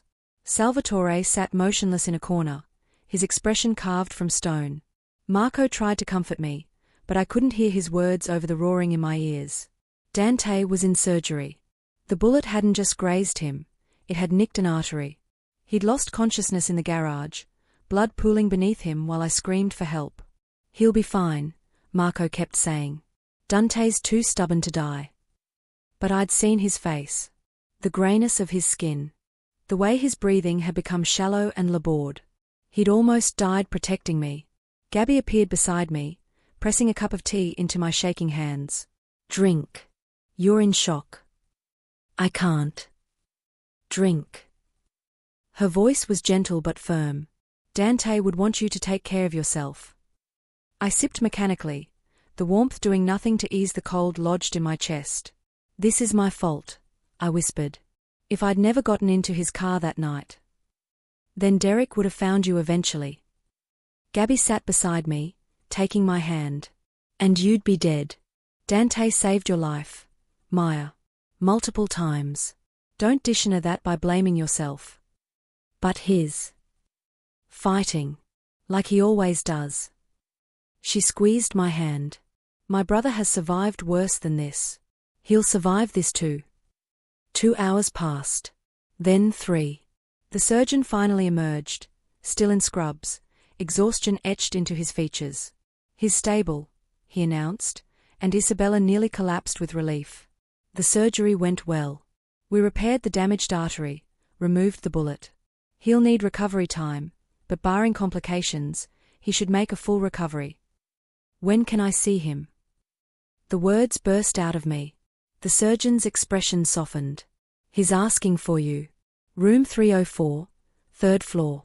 But he needs rest, so keep it brief.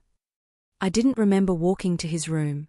One moment I was in the waiting room, the next I was pushing through a door, finding Dante pale and still against white sheets. His eyes opened as I approached. Kara. His voice was rough, weak. You're okay? Me? Tears spilled down my cheeks. You're the one who got shot. Just a scratch. His attempt at a smile was pitiful. I pulled a chair beside his bed, taking his hand carefully. You're an idiot. A heroic, self-sacrificing idiot. Had to protect what's mine. His fingers tightened weakly around mine. Worth every bullet. Don't say that. Don't. I couldn't finish through my tears. Dante's free hand came up, brushing away the wetness on my cheeks. Hey. I'm okay. We are both okay. Derek's in custody. It's over. Is it? I searched his face. What happens now? Now? His smile was soft, genuine. Now you stay by my side while I recover. Then we figure out what comes next. Together. Together, I repeated, the word feeling like a promise. A nurse came in, shooing me out so Dante could rest. I left reluctantly, his eyes following me until the door closed between us. In the hallway, I found Nico waiting. We need to talk, he said quietly. About Derek. My stomach tightened. What about him? He's alive. In police custody. But his lawyer is already working on a defense. Nico's expression was grim. Claiming temporary insanity, that you drove him to it with your accusations. That tonight was a desperate act of a broken man. Rage, hot and fierce, surged through me. That's bullshit. Yes. But it might work. Nico glanced toward Dante's room. My brother almost died tonight. The men Derek hired killed 3 of our security personnel. And Derek's going to claim he's the victim. What are you saying? Nico's eyes met mine, dark and calculating. I'm saying there are other ways to handle this. Ways that ensure Derek never threatens you again. Ever. Understanding crashed through me. You want to kill him. I want to protect my family. Your family now, Maya. And family protects family. Dante wouldn't want. Dante's bleeding in a hospital bed because he chose mercy over efficiency. Nico's voice dropped. I won't make that mistake. But I'm asking you first. Because it's your call. Your life he threatened. Your decision on how we handle it. The offer hung between us. Permission to have Derek erased. To never worry about him again. To ensure absolute safety through absolute violence. A week ago, I might have hesitated. But I'd almost died tonight. Dante had almost died. Good people, security guards just doing their jobs, had died. I want him prosecuted, I said finally. I want him to face justice. Real justice, not the kind that gets buried by expensive lawyers. Can you make that happen? Nico studied me for a long moment. Then he nodded. Dante said you were different. That you made him want to be better. Now I see why. Can you do it? Make sure he actually pays. We own half the judges in this city and have dirt on the other half. Derek will go to prison, Maya. And once he's inside, Nico's smile was sharp. Well, abusers don't fare well in Gen Pop. Nature will take its course. It should have horrified me. Should have made me recoil from this family and their casual relationship with violence. But I just felt relief. Thank you, I whispered. Thank Dante. He's the one who taught us that sometimes the right thing is harder than the easy thing. Nico clapped my shoulder gently. Get some rest. My brother will want you back when he wakes up properly. Derek was formally charged with attempted murder, assault with a deadly weapon, conspiracy, and a dozen other counts. His bail was denied. His lawyer's attempts to paint him as mentally disturbed were countered by testimony from 3 ex-girlfriends, from Lisa, from me. The trial took 3 months. 3 months of testimony and evidence, and Derek staring at me from a defense table with cold hatred. But the jury didn't see a victim. They saw a violent abuser who'd escalated to attempted murder when he lost control. Guilty on all counts. 25 years minimum. No chance of parole. I watched Derek being led away in chains, his father slumped in his seat, his lawyer already planning appeals that would go nowhere. It should have felt triumphant. Instead, it just felt finished. Dante stood beside me throughout it all, his presence steady. He'd recovered from his gunshot wound with impressive speed, though I caught him wincing when he thought I wasn't looking. He'd returned to work within 2 weeks, returned to his routines, returned to being the powerful, controlled man I'd met that rainy night. But something had shifted between us. The touches lingered longer. The goodnight kisses moved from my forehead to my cheek to the corner of my mouth. The way he looked at me had changed from protective to possessive to something deeper, more dangerous. Wanting. We were both dancing around it. This arrangement that had become something neither of us knew how to name. It was the night after Derek's sentencing that everything changed. We were in the penthouse, celebrating with champagne and take-out Thai food. My choice, not his. The formal restaurant scene no longer appealed. I wanted something real, something ours. To justice, Dante said, raising his glass. To survival, I countered. We drank, and I saw the question in his eyes. The one he'd been holding back for weeks. What happens now? He asked quietly. Derek's gone. You're safe. The arrangement is complete. My heart stuttered. This was it. The moment where I should thank him and leave. Return to my life with savings and security, and the knowledge that I'd survived. But the thought of leaving felt like dying. Is that what you want? I asked. For me to leave? No. The word was immediate, fierce. God? No. But I said you could walk away anytime. The doors never locked. I meant that, Maya. If you want to leave. I don't. I set down my glass. I don't want to leave. Dante went very still. Why? Because somewhere between running into your car and watching you almost die protecting me, this stopped being an arrangement. I moved closer, my hand finding his. You stopped being just my protector. You became, I struggled for words. Everything. His breath hitched. Maya. I know it's complicated. I know you're still grieving Sophia. I know your world is dangerous and dark and full of things I don't understand. But I don't care. I want to stay. Not because I need protection. Because I want you. For a moment, Dante just stared at me. Then he pulled me into his lap, his hands framing my face with desperate gentleness. Say it again, he breathed. I want you. Fuck. His forehead pressed against mine. I've been dying to hear you say that. Dying to tell you that every time I introduce you as my girlfriend, it feels real. That every time I kiss you goodnight, I want more. That every morning I wake up knowing you're here, I feel like I can breathe again. Then why haven't you?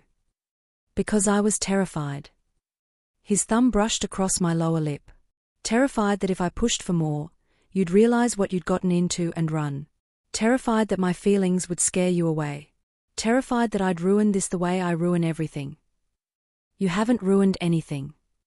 I kissed him then, soft and sweet, tasting champagne and hope. You saved me, Dante. In every way a person can be saved. He returned the kiss with hunger held barely in check, his hands sliding into my hair, tilting my head back. When he finally pulled away, We were both breathing hard. "I can't promise I'll be easy to love," he said quietly. "I'm damaged and dangerous, and I have enemies who'll never stop coming. Loving me means accepting all of that." "I know." I traced the scar along his jaw, the one he never talked about. "And I'm choosing it anyway. Maya." My name was a prayer, a plea, a promise. "I'll spend every day proving you made the right choice." "Then prove it," I whispered. He carried me to his bedroom, our bedroom now, the distinction dissolving, and proceeded to show me exactly how a dangerous man loved when he finally let himself feel. It was consuming and tender and desperate all at once. His hands mapped every inch of my skin like he was memorizing me. His mouth worshipped places I didn't know could feel sacred. And when he finally moved inside me, it felt like coming home. Afterward, wrapped in his arms, skin damp with sweat and heart still racing, I felt the last of my walls crumble. "I love you," I said into the darkness. "I know it's fast and probably stupid and definitely complicated, but I love you." Dante's arms tightened around me. When he spoke, his voice was thick with emotion. "I love you too. God help me, I love you so much it terrifies me." We fell asleep tangled together, and for the first time since Sophia's death, Dante slept through the night without nightmares. End of Chapter 6. Chapter 7. The Threat That Came From Within. 6 months passed in a blur of happiness I'd never imagined possible. I moved officially into Dante's room, our room, where Sophia's photograph was gently moved to a drawer, honored but no longer displayed. We fell into domestic rhythms that felt both ordinary and extraordinary. Coffee in bed. His hand at my back as we moved through his world. Whispered conversations in the dark. I started taking business classes, planning the bakery I'd always dreamed of. Dante offered to fund it, but I refused. I needed to build it myself. He understood, but made sure I had every resource, every connection, every advantage I'd accept. "Stubborn woman," he'd mutter, kissing my temple. "You love it," I'd reply. "God help me, I do." His family absorbed me completely. Sunday dinners at the estate became routine. Isabella taught me to make pasta from scratch. Salvatore discussed business with me like I was already a Moretti. Marco became the brother I'd never had. Nico grudgingly approved of me. And Gabby became the sister of my heart. We were planning my bakery's grand opening when the first threat arrived. It came as a photograph slipped under the penthouse door. Me, leaving a business class. The angle suggested it had been taken from across the street, telephoto lens capturing me in sharp detail. No note. No message. Just the photo. Dante found it first. I came home to find him standing in the foyer, face carved from stone, the photo clutched in his white-knuckled grip. "What is it?" I asked, setting down my bags. He showed me without speaking. Ice flooded my veins. "Who?" "I don't know." His voice was lethal calm. "But I'm going to find out." He called Nico immediately, security doubling within the hour. We reviewed footage from the building's cameras, but whoever had delivered the photo had known where the blind spots were. Professional. Deliberate. Could it be Derek? I asked, though I knew it was impossible. He was in prison, communications monitored. No. Dante's jaw clenched. This is someone else. Someone who knows how to move in my world. The second threat came 3 days later. Another photo, this one of me with Gabby at a cafe. The same professional distance. The same deliberate message. We can reach her whenever we want. Maybe it's a rival, Marco suggested during an emergency family meeting. Someone trying to intimidate Dante through Maya. Then they'd have made demands by now. Nico studied the photos with cold precision. This is personal. Someone who wants Dante to suffer. The list of people who want that is extensive, Salvatore said dryly. Yes, but the list of people with the skill and access to pull this off. Nico shook his head. That's much shorter. Over the next week, more photos arrived. Me at the grocery store. Me visiting my mother upstate.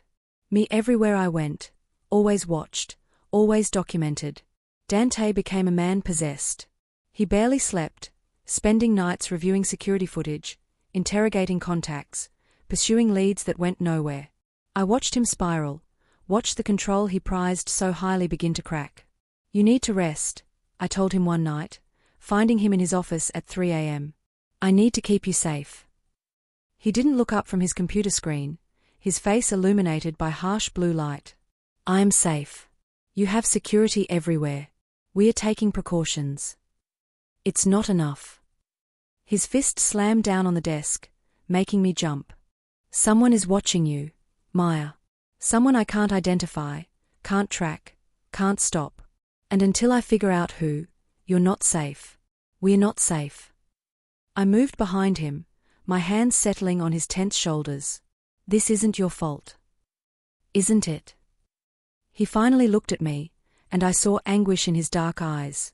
Everyone I love becomes a target. Sophia died because of me. You're being hunted because of me. Maybe my mother was right. Maybe I'm cursed to destroy everyone I care about. Stop. I turned his chair, forcing him to face me fully. Sophia's death wasn't your fault. This stalking isn't your fault. You don't control what violent people choose to do. But I can control how I protect you. And clearly, I'm failing. You're not. Yes, I am. He pulled me into his lap, burying his face against my neck. I can't lose you, Maya. I can't survive that again. You won't lose me, I promised, holding him tight. We'll figure this out. Together. But the photos kept coming. And with each one, Dante slipped further into obsessive paranoia. He insisted I stop going to class. Too exposed. Stop seeing friends. Too risky. Stop leaving the penthouse except with him, the only person he trusted completely. I understood his fear. But slowly, insidiously, his protection started feeling like a cage. I need to go to the bakery site, I said one morning. The contractor has questions about the kitchen layout. I'll go with you, Dante said immediately. You have a meeting with your father. It's important. You're more important.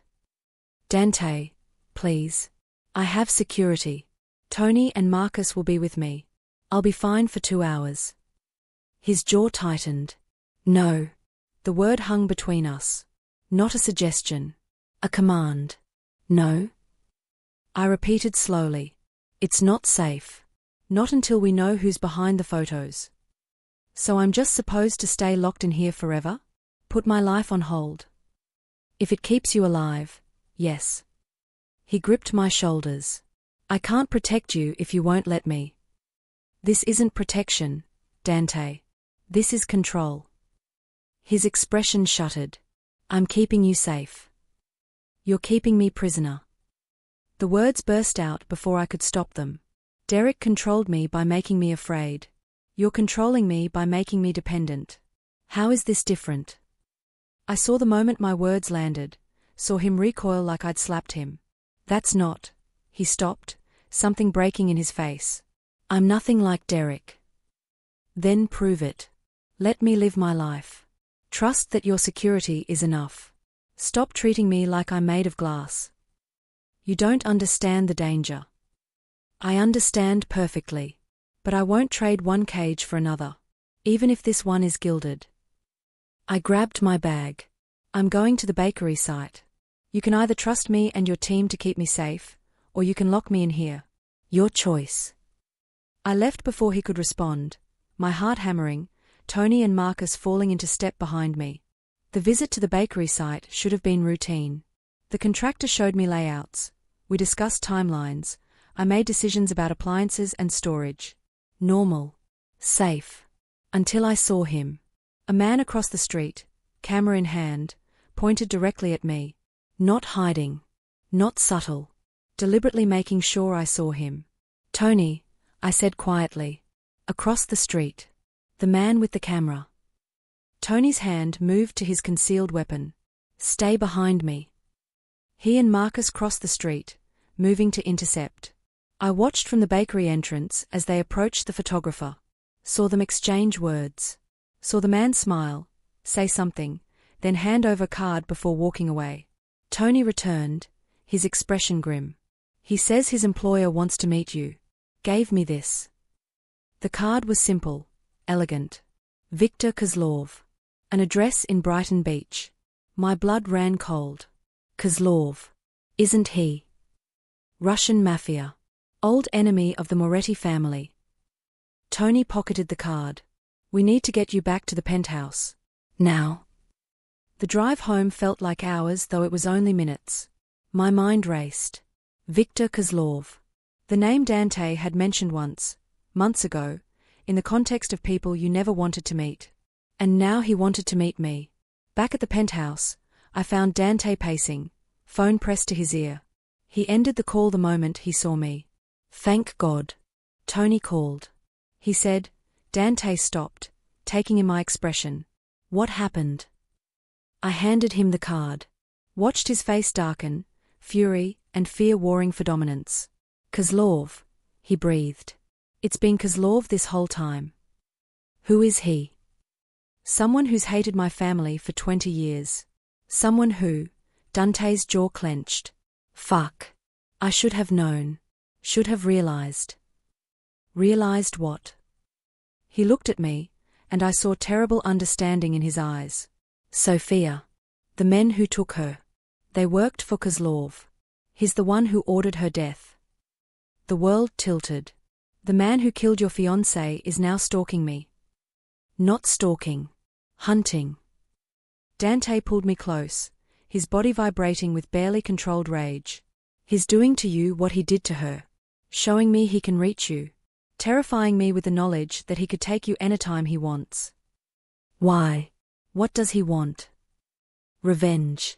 Always revenge with Viktor. Dante's hands fisted in my hair. When Sophia died, I destroyed his organization, killed his men, burned his businesses, left him with nothing. He disappeared, and I thought, I hoped, he'd died or fled the country. But he was just waiting, planning. And now he's back. What does he want with me? He wants me to suffer. Wants me to feel helpless while he decides your fate. Dante's voice broke. And he wants me to know that no matter how powerful I am, I can't protect the people I love. The admission hung between us. The people I love. Me. He loved me. I'd known, but hearing it in this context, attached to terror and grief, made it both more real and more terrifying. What do we do? I whispered.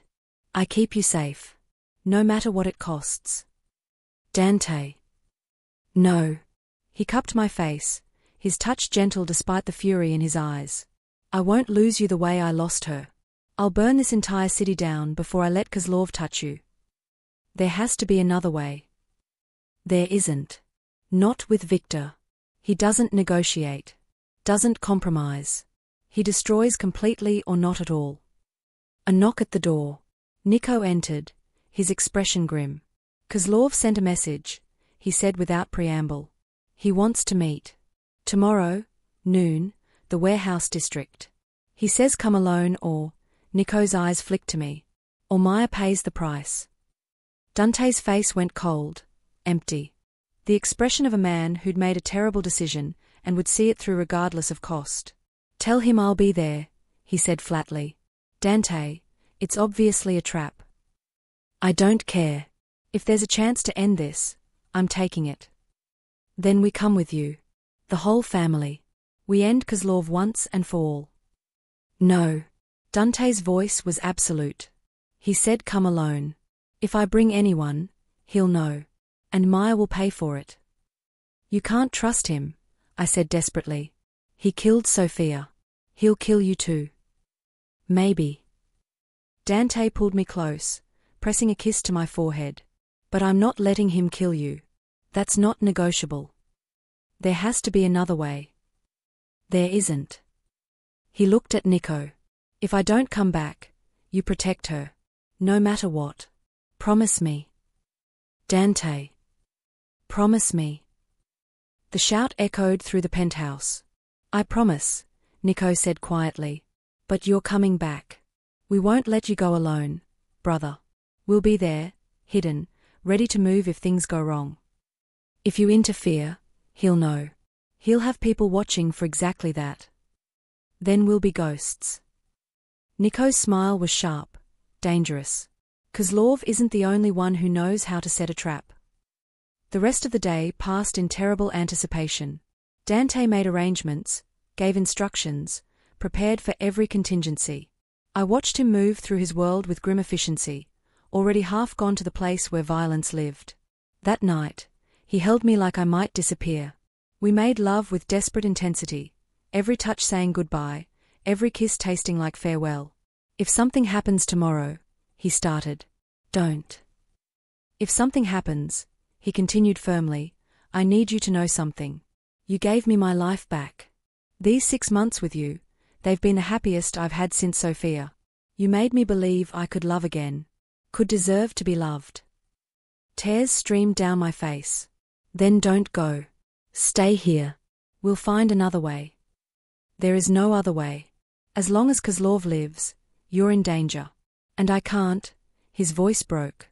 I can't live knowing he might take you from me. Better to end it tomorrow, one way or another. Even if it costs your life. Especially then, because you surviving is worth any price. I wanted to argue, wanted to beg him not to go, but I saw the determination in his eyes and knew nothing would change his mind. I love you, I whispered. Come back to me. I love you too. He kissed me, soft and lingering. And I'll do everything in my power to come back. But if I don't mourn me for long. Live, Maya. Build your bakery. Be happy. That's all I want for you. Shut up. I kissed him fiercely. You're coming back. You have to. Because I'm not done with you yet. His smile was sad, beautiful, full of love and sorrow in equal measure. Then I'll come back. For you. Always for you. But when dawn came and Dante, dressed in body armor hidden beneath his suit, kissed me goodbye, and walked out the door, I wondered if I'd ever see him alive again. End of Chapter 7. Chapter 8. The warehouse where everything burned. The warehouse district at noon was desolate. Abandoned buildings stretched endlessly, their windows like empty eyes staring at nothing. Dante's security team had dropped me at the penthouse's panic room, a fortified suite 2 floors down, with instructions not to leave until someone from the family retrieved me. Promise me you'll stay here, Dante had said that morning, gripping my shoulders. No matter what you hear. No matter how long it takes. Stay here where you're safe. I'd promised. Meant it. But as hours crawled past with no word, no update, that promise began to feel like a noose. I lasted until 3 p.m. before my resolve cracked. Tony and Marcus were stationed outside the panic room, but they'd been there since dawn. Tired. Distracted. When I slipped out through the maintenance access, a door I'd discovered weeks ago during an exploration of the building, they didn't notice. I told myself I was just going to check in with Nico. Just going to get an update on whether Dante was okay. That's all. Nothing more. But when I reached the parking garage and saw Dante's spare car, keys hanging where he always left them, another terrible decision formed. I could find the warehouse. The address had been mentioned during yesterday's planning. I'd memorized it without meaning to, the way you memorize things that scare you. I could just drive close. Stay hidden. Watch from a distance. Make sure Dante was okay. The rational part of my brain screamed that this was insane. That I was doing exactly what Dante feared, putting myself in danger through reckless love. But the louder part, the part that couldn't breathe thinking about him facing Kozlov alone, refused to listen. I drove toward the warehouse district, hands trembling on the wheel. The address led me to a massive industrial building, its windows shattered, doors hanging off hinges. 3 black SUVs were parked outside, Dante's and presumably Kozlov's. I parked 2 blocks away, hidden behind a condemned building, and approached on foot. Staying low. Moving carefully. Years of running from Derek had taught me how to be invisible. I found a side entrance, a rusted door that opened with a shriek I prayed no one heard. Inside, the warehouse was cavernous and echoing. Voices drifted from somewhere ahead. I crept closer, staying in shadows, until I could see them. Dante stood in the center of the empty space, alone, relaxed, too relaxed. The kind of false calm that meant he was seconds from exploding into violence. Across from him, an older man in an expensive suit smiled. Viktor Kozlov. He looked nothing like a monster, just a distinguished businessman with silver hair and kind eyes. But the men flanking him, weapons drawn, told a different story. Dante Moretti. Kozlov's accent was thick, Russian. You actually came. I'm impressed.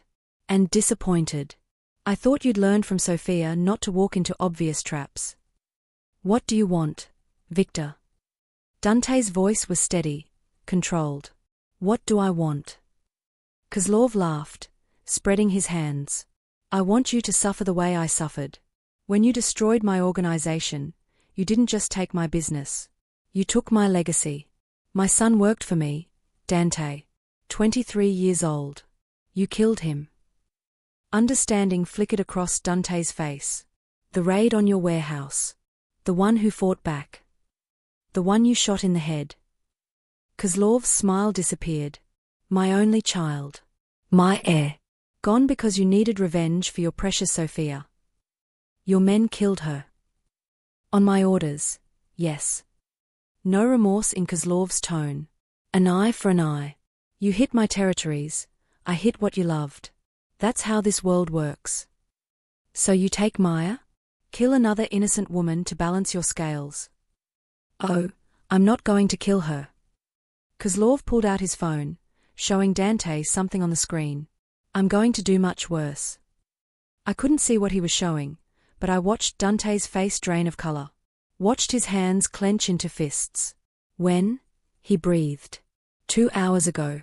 My men grabbed her from your precious panic room. Very secure, by the way. Except for the maintenance access. You really should have sealed that. Horror crashed through me. But I was here. I wasn't grabbed. Which meant. You're bluffing, Dante said, but his voice shook. Am I? Look at the photos, Dante. Look at the timestamp. She's already at my secondary location. And in. Kozlov checked his watch.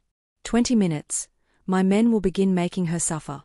Unless you give me what I want. Anything. Name it. Your empire. All of it. Every business, every connection, every dollar. Sign it over to me, walk away from your family, and I'll let her live. Even from my hiding spot, I could see Dante's internal war. Everything he'd built. Everything his family had sacrificed. His entire legacy. For me. I need proof she's alive, Dante said finally. A live video call. Kozlov smiled. Of course. I expected that. He dialed a number, waited. After a moment, a video connected. I couldn't see the screen from my angle, but I watched Dante's face crumble. Maya, he choked out. Are you hurt? A voice responded, female, terrified, sobbing. But it wasn't my voice. Because I was here. Watching. Which meant. Kozlov's men had taken someone else. Someone they thought was me. Gabby. The realization hit like ice water. Gabby, who was my size, my general build. Who'd been at the penthouse this morning. Who'd probably gone to check on me in the panic room after I left. They'd taken Gabby thinking she was me. I pulled out my phone, hands shaking, and called Nico. He answered immediately. Maya? Where the hell are you? Tony and Marcus said you vanished. I'm at the warehouse, I whispered. And Kozlov has Gabby. He thinks she's me. You need to. Stay where you are, Nico hissed. Don't move. Don't make a sound. We are 2 minutes out. The call disconnected. In the warehouse, Dante was on his knees now, begging. Please. I'll give you everything. Just don't hurt her. Please, Victor. Then sign. Kozlov produced papers, a pen. Everything to me. Right now. Dante reached for the pen with shaking hands. I couldn't let this happen.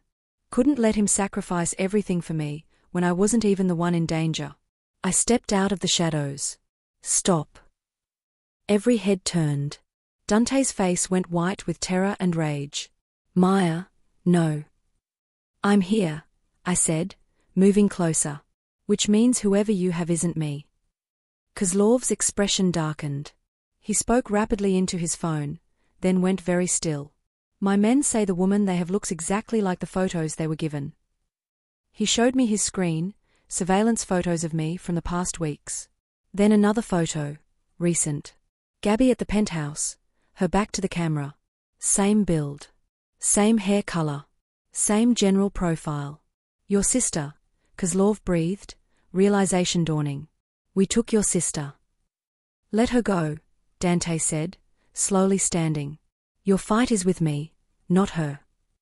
But hurting her hurts you. Kozlov's smile was vicious. Even better than the girlfriend. Family means more. So here's the new deal. Sign everything over, or I give the order and your sister dies screaming. Victor. Kozlov's phone rang. He answered, listened, and his face transformed with fury. What do you mean she's gone? How? He looked up, meeting Dante's eyes. Your brother. Nicola. He found my location. I told you I'd come alone, Dante said. I didn't say my family would. Kozlov's men raised their weapons, pointing them at Dante. Then we do this the messy way. Everything happened at once. The warehouse doors burst open. Nico and Marco, along with a dozen armed men, poured inside. Gunfire erupted. I dove behind a concrete pillar, my heart in my throat. Through the chaos, I saw Dante move. Fast, brutal, efficient. He disarmed one of Kozlov's men, using the stolen gun to drop two others. Nico and Marco moved with similar lethal grace, the three brothers operating like a single organism. But Kozlov was backing toward an exit, weapon aimed at Dante. This isn't over, he shouted. I'll come back. I'll destroy everything you love. He fired. The bullet meant for Dante hit something else. Hit me. I'd moved without thinking, stepped out from behind my pillar, tried to reach Dante through the chaos. The impact spun me around, pain exploding through my shoulder. I hit the ground hard, the world tilting, sounds muffled. Maya. Dante's scream was raw, anguished. Then he was there, dropping beside me, his hands pressing against the wound. Blood, so much blood, soaked through his fingers. Stay with me, he begged, his face above mine blurring. Please, stay with me. You promised. I tried to speak, but couldn't form words. Everything felt distant, dreamlike. More gunfire. Shouting. Then silence, sudden and absolute. Got him, Nico's voice. Kozlov's down. Get an ambulance. Dante's roar. Now. His hand cupped my face, bringing me back into focus. Maya. Look at me. Stay awake. You're going to be fine. You have to be fine because I can't do this again. I managed to lift my hand, touching his face, leaving a smear of blood across his cheek. Told you, I whispered. Told you I'd find a way to you. You stupid, reckless. His voice broke completely. I told you to stay in the panic room. Couldn't. Had to make sure you were okay. I'm okay. I'm fine. But you, he pressed harder on the wound, his face determined. You're not dying. I won't allow it. Sirens in the distance. Getting closer. Love you, I managed. Don't. Tears streamed down his face. Don't say goodbye. Don't you dare. Everything was fading. Sound, sight, sensation. But I felt him holding me. Felt his love like a physical thing, trying to keep me tethered to life through sheer force of will. Maya, please. Please don't leave me. I wanted to promise I'd stay. Wanted to reassure him. But the darkness was so heavy. And then there was nothing. End of Chapter 8. Chapter 9. The Life We Built from Ashes. I woke to beeping machines and the sterile smell of hospitals. Everything hurt. A deep, throbbing ache that radiated from my shoulder through my entire body. But I was alive. She's waking up. Gabby's voice, tearful and relieved. Dante, she's waking up. Then he was there, his hand finding mine, his face haggard with exhaustion and dried tears. Maya. My name was a prayer. Thank God. I tried to speak, but my throat was desert dry. Gabby held a cup of water to my lips, helping me sip. How long? I finally croaked. 3 days, Dante said. You were in surgery for 8 hours. The bullet damaged your shoulder, nicked a lung. His voice cracked. They said it was touch and go. But I'm okay. You're alive. He pressed his forehead to our joined hands. That's all that matters. Kozlov. Dead. Nico shot him when he tried to run. It's over, Maya. Really over. Relief washed through me, followed by guilt. Gabby.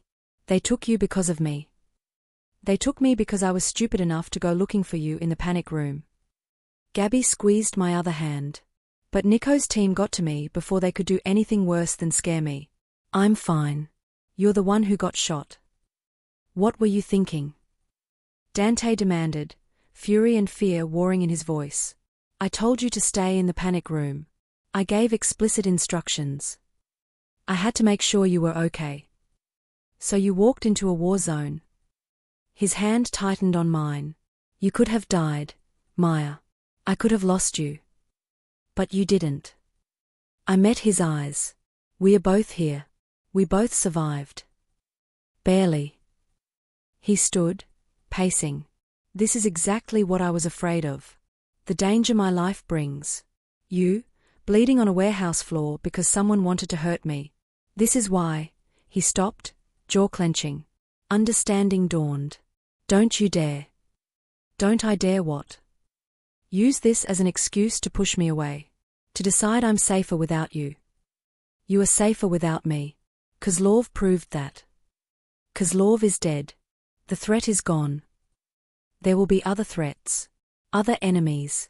Other men who think hurting you is the way to hurt me. I struggled to sit up, ignoring the pain. Then we face them together. That's what love is, Dante. Not keeping each other safe from everything. It's standing beside each other when danger comes. I can't lose you. And I can't lose you. So we're at an impasse. I reached for him, pulling him closer. But here's the truth. I'm not Sophia. What happened to her was horrific, but I'm not her. I make my own choices. And I choose you. All of you. The danger, the darkness, the entire terrifying reality of loving a man like you. I choose it. Maya. No. You don't get to make this decision for me. You don't get to decide I'm better off without you. I'm an adult who walked into this with my eyes open. And I'm staying, whether you like it or not. Gabby cleared her throat. I'm going to give you 2 privacy. She kissed my forehead, then Dante's cheek. Don't be an idiot, brother. She loves you. You love her. Everything else is just fear talking. After she left, Dante sagged into the chair beside my bed. He looked broken, exhausted, aged a decade in 3 days. I held you while you bled out, he said quietly. Felt your life draining away and couldn't stop it. It was Sophia all over again. Loving someone, failing to protect them, watching them suffer because of me. But I didn't die. I'm here. Alive. This time. What about next time? There might not be a next time. Or there might. We don't get guarantees, Dante. No one does. People die in car accidents, from disease, from random chance. At least with you, I know the dangers. I can prepare. I can fight alongside you. You're supposed to be safe with me, not fighting battles. Says who? Some outdated idea of protection. I pulled him closer until our foreheads touched. I didn't fall in love with you because you could keep me safe from everything. I fell in love with you because you made me feel strong enough to face anything, including the danger that comes with loving you. He was quiet for a long moment. Then his hand came up, cradling my face with unbearable gentleness. If I ask you to marry me, he said quietly, will you say yes? My heart stuttered. Are you asking? Not yet. Not while you're in a hospital bed, drugged and recovering from a gunshot wound I feel responsible for. His thumb brushed across my cheek. But when you're healed, when you've had time to really consider what life with me means, I'm going to ask. And I need to know if there's a chance you'll say yes. There's more than a chance. I kissed him softly. There's a certainty. Relief flooded his expression, followed by something that looked like joy. "I don't deserve you," he breathed. "Probably not. But you're stuck with me anyway." He laughed, actually laughed, and I felt the tension finally drain from him. "Rest," he said. "Recover. And then we'll figure out our future. Together." 6 months later, I stood in my bakery, Aurora's Haven, watching the morning crowd line up for fresh pastries and custom cakes. The space was everything I dreamed: exposed brick, industrial chic mixed with cozy warmth. Display cases filled with my grandmother's recipes made with my own hands. Independence. Purpose. Joy. The gunshot wound had healed, leaving a scar I wore without shame. A reminder that I'd survived. That I'd chosen love even when it meant risking everything. Dante appeared in the doorway, looking criminally handsome in his suit, 2 coffee cups in hand. "Busy morning?" he asked, handing me my usual order. "Can't complain." I gestured to the crowd. 3rd week of opening and we are already making a profit.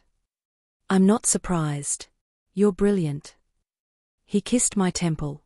"And I'm outrageously proud of you. Even though you didn't fund any of it. Especially because of that. You did this yourself." His arm slid around my waist. My stubborn, independent, incredible wife-to-be. The engagement ring on my finger caught the light. Simple, elegant, perfect. He proposed 2 months ago, in the penthouse, just the 2 of us and the city lights. Nothing dramatic. Just 2 people who'd survived hell choosing to build heaven together. "Speaking of which," I said, pulling out my phone. "Gabby sent dress options for the wedding. She's insisting on at least 3 wardrobe changes." "That sounds like Gabby." Dante scrolled through the images, making faces at particularly extravagant options. "We could elope. Avoid all this fuss." "And Miss Isabella's meltdown?" "Never." "Fair point." He pocketed his phone, turning serious. "There's something I need to tell you." My stomach tightened. "What?" "Don't panic. It's not bad. Just," he took a breath. "Nico found out about another one of Kozlov's operations. A trafficking ring. We're shutting it down, but it means I'll be gone for a few days next week." The old fear tried to surface, but I pushed it down, meeting his eyes steadily. "Okay. Be safe. Call me when you can. Come home to me." He studied my face, searching for signs of panic that weren't there anymore. "You're really okay with this?" "No. I hate it. I hate the danger, the uncertainty, the nights I'll spend worrying." I cupped his face. "But I love you more than I hate those things. So I'll wait. And you'll come back. Like you always do." "Always," he promised. A customer approached, needing help with a cake order. Dante kissed my cheek and stepped back, letting me work. I watched him settle at a corner table, laptop open, conducting business from my bakery. 2 worlds that shouldn't fit together somehow making it work. That night, in our penthouse, our home now,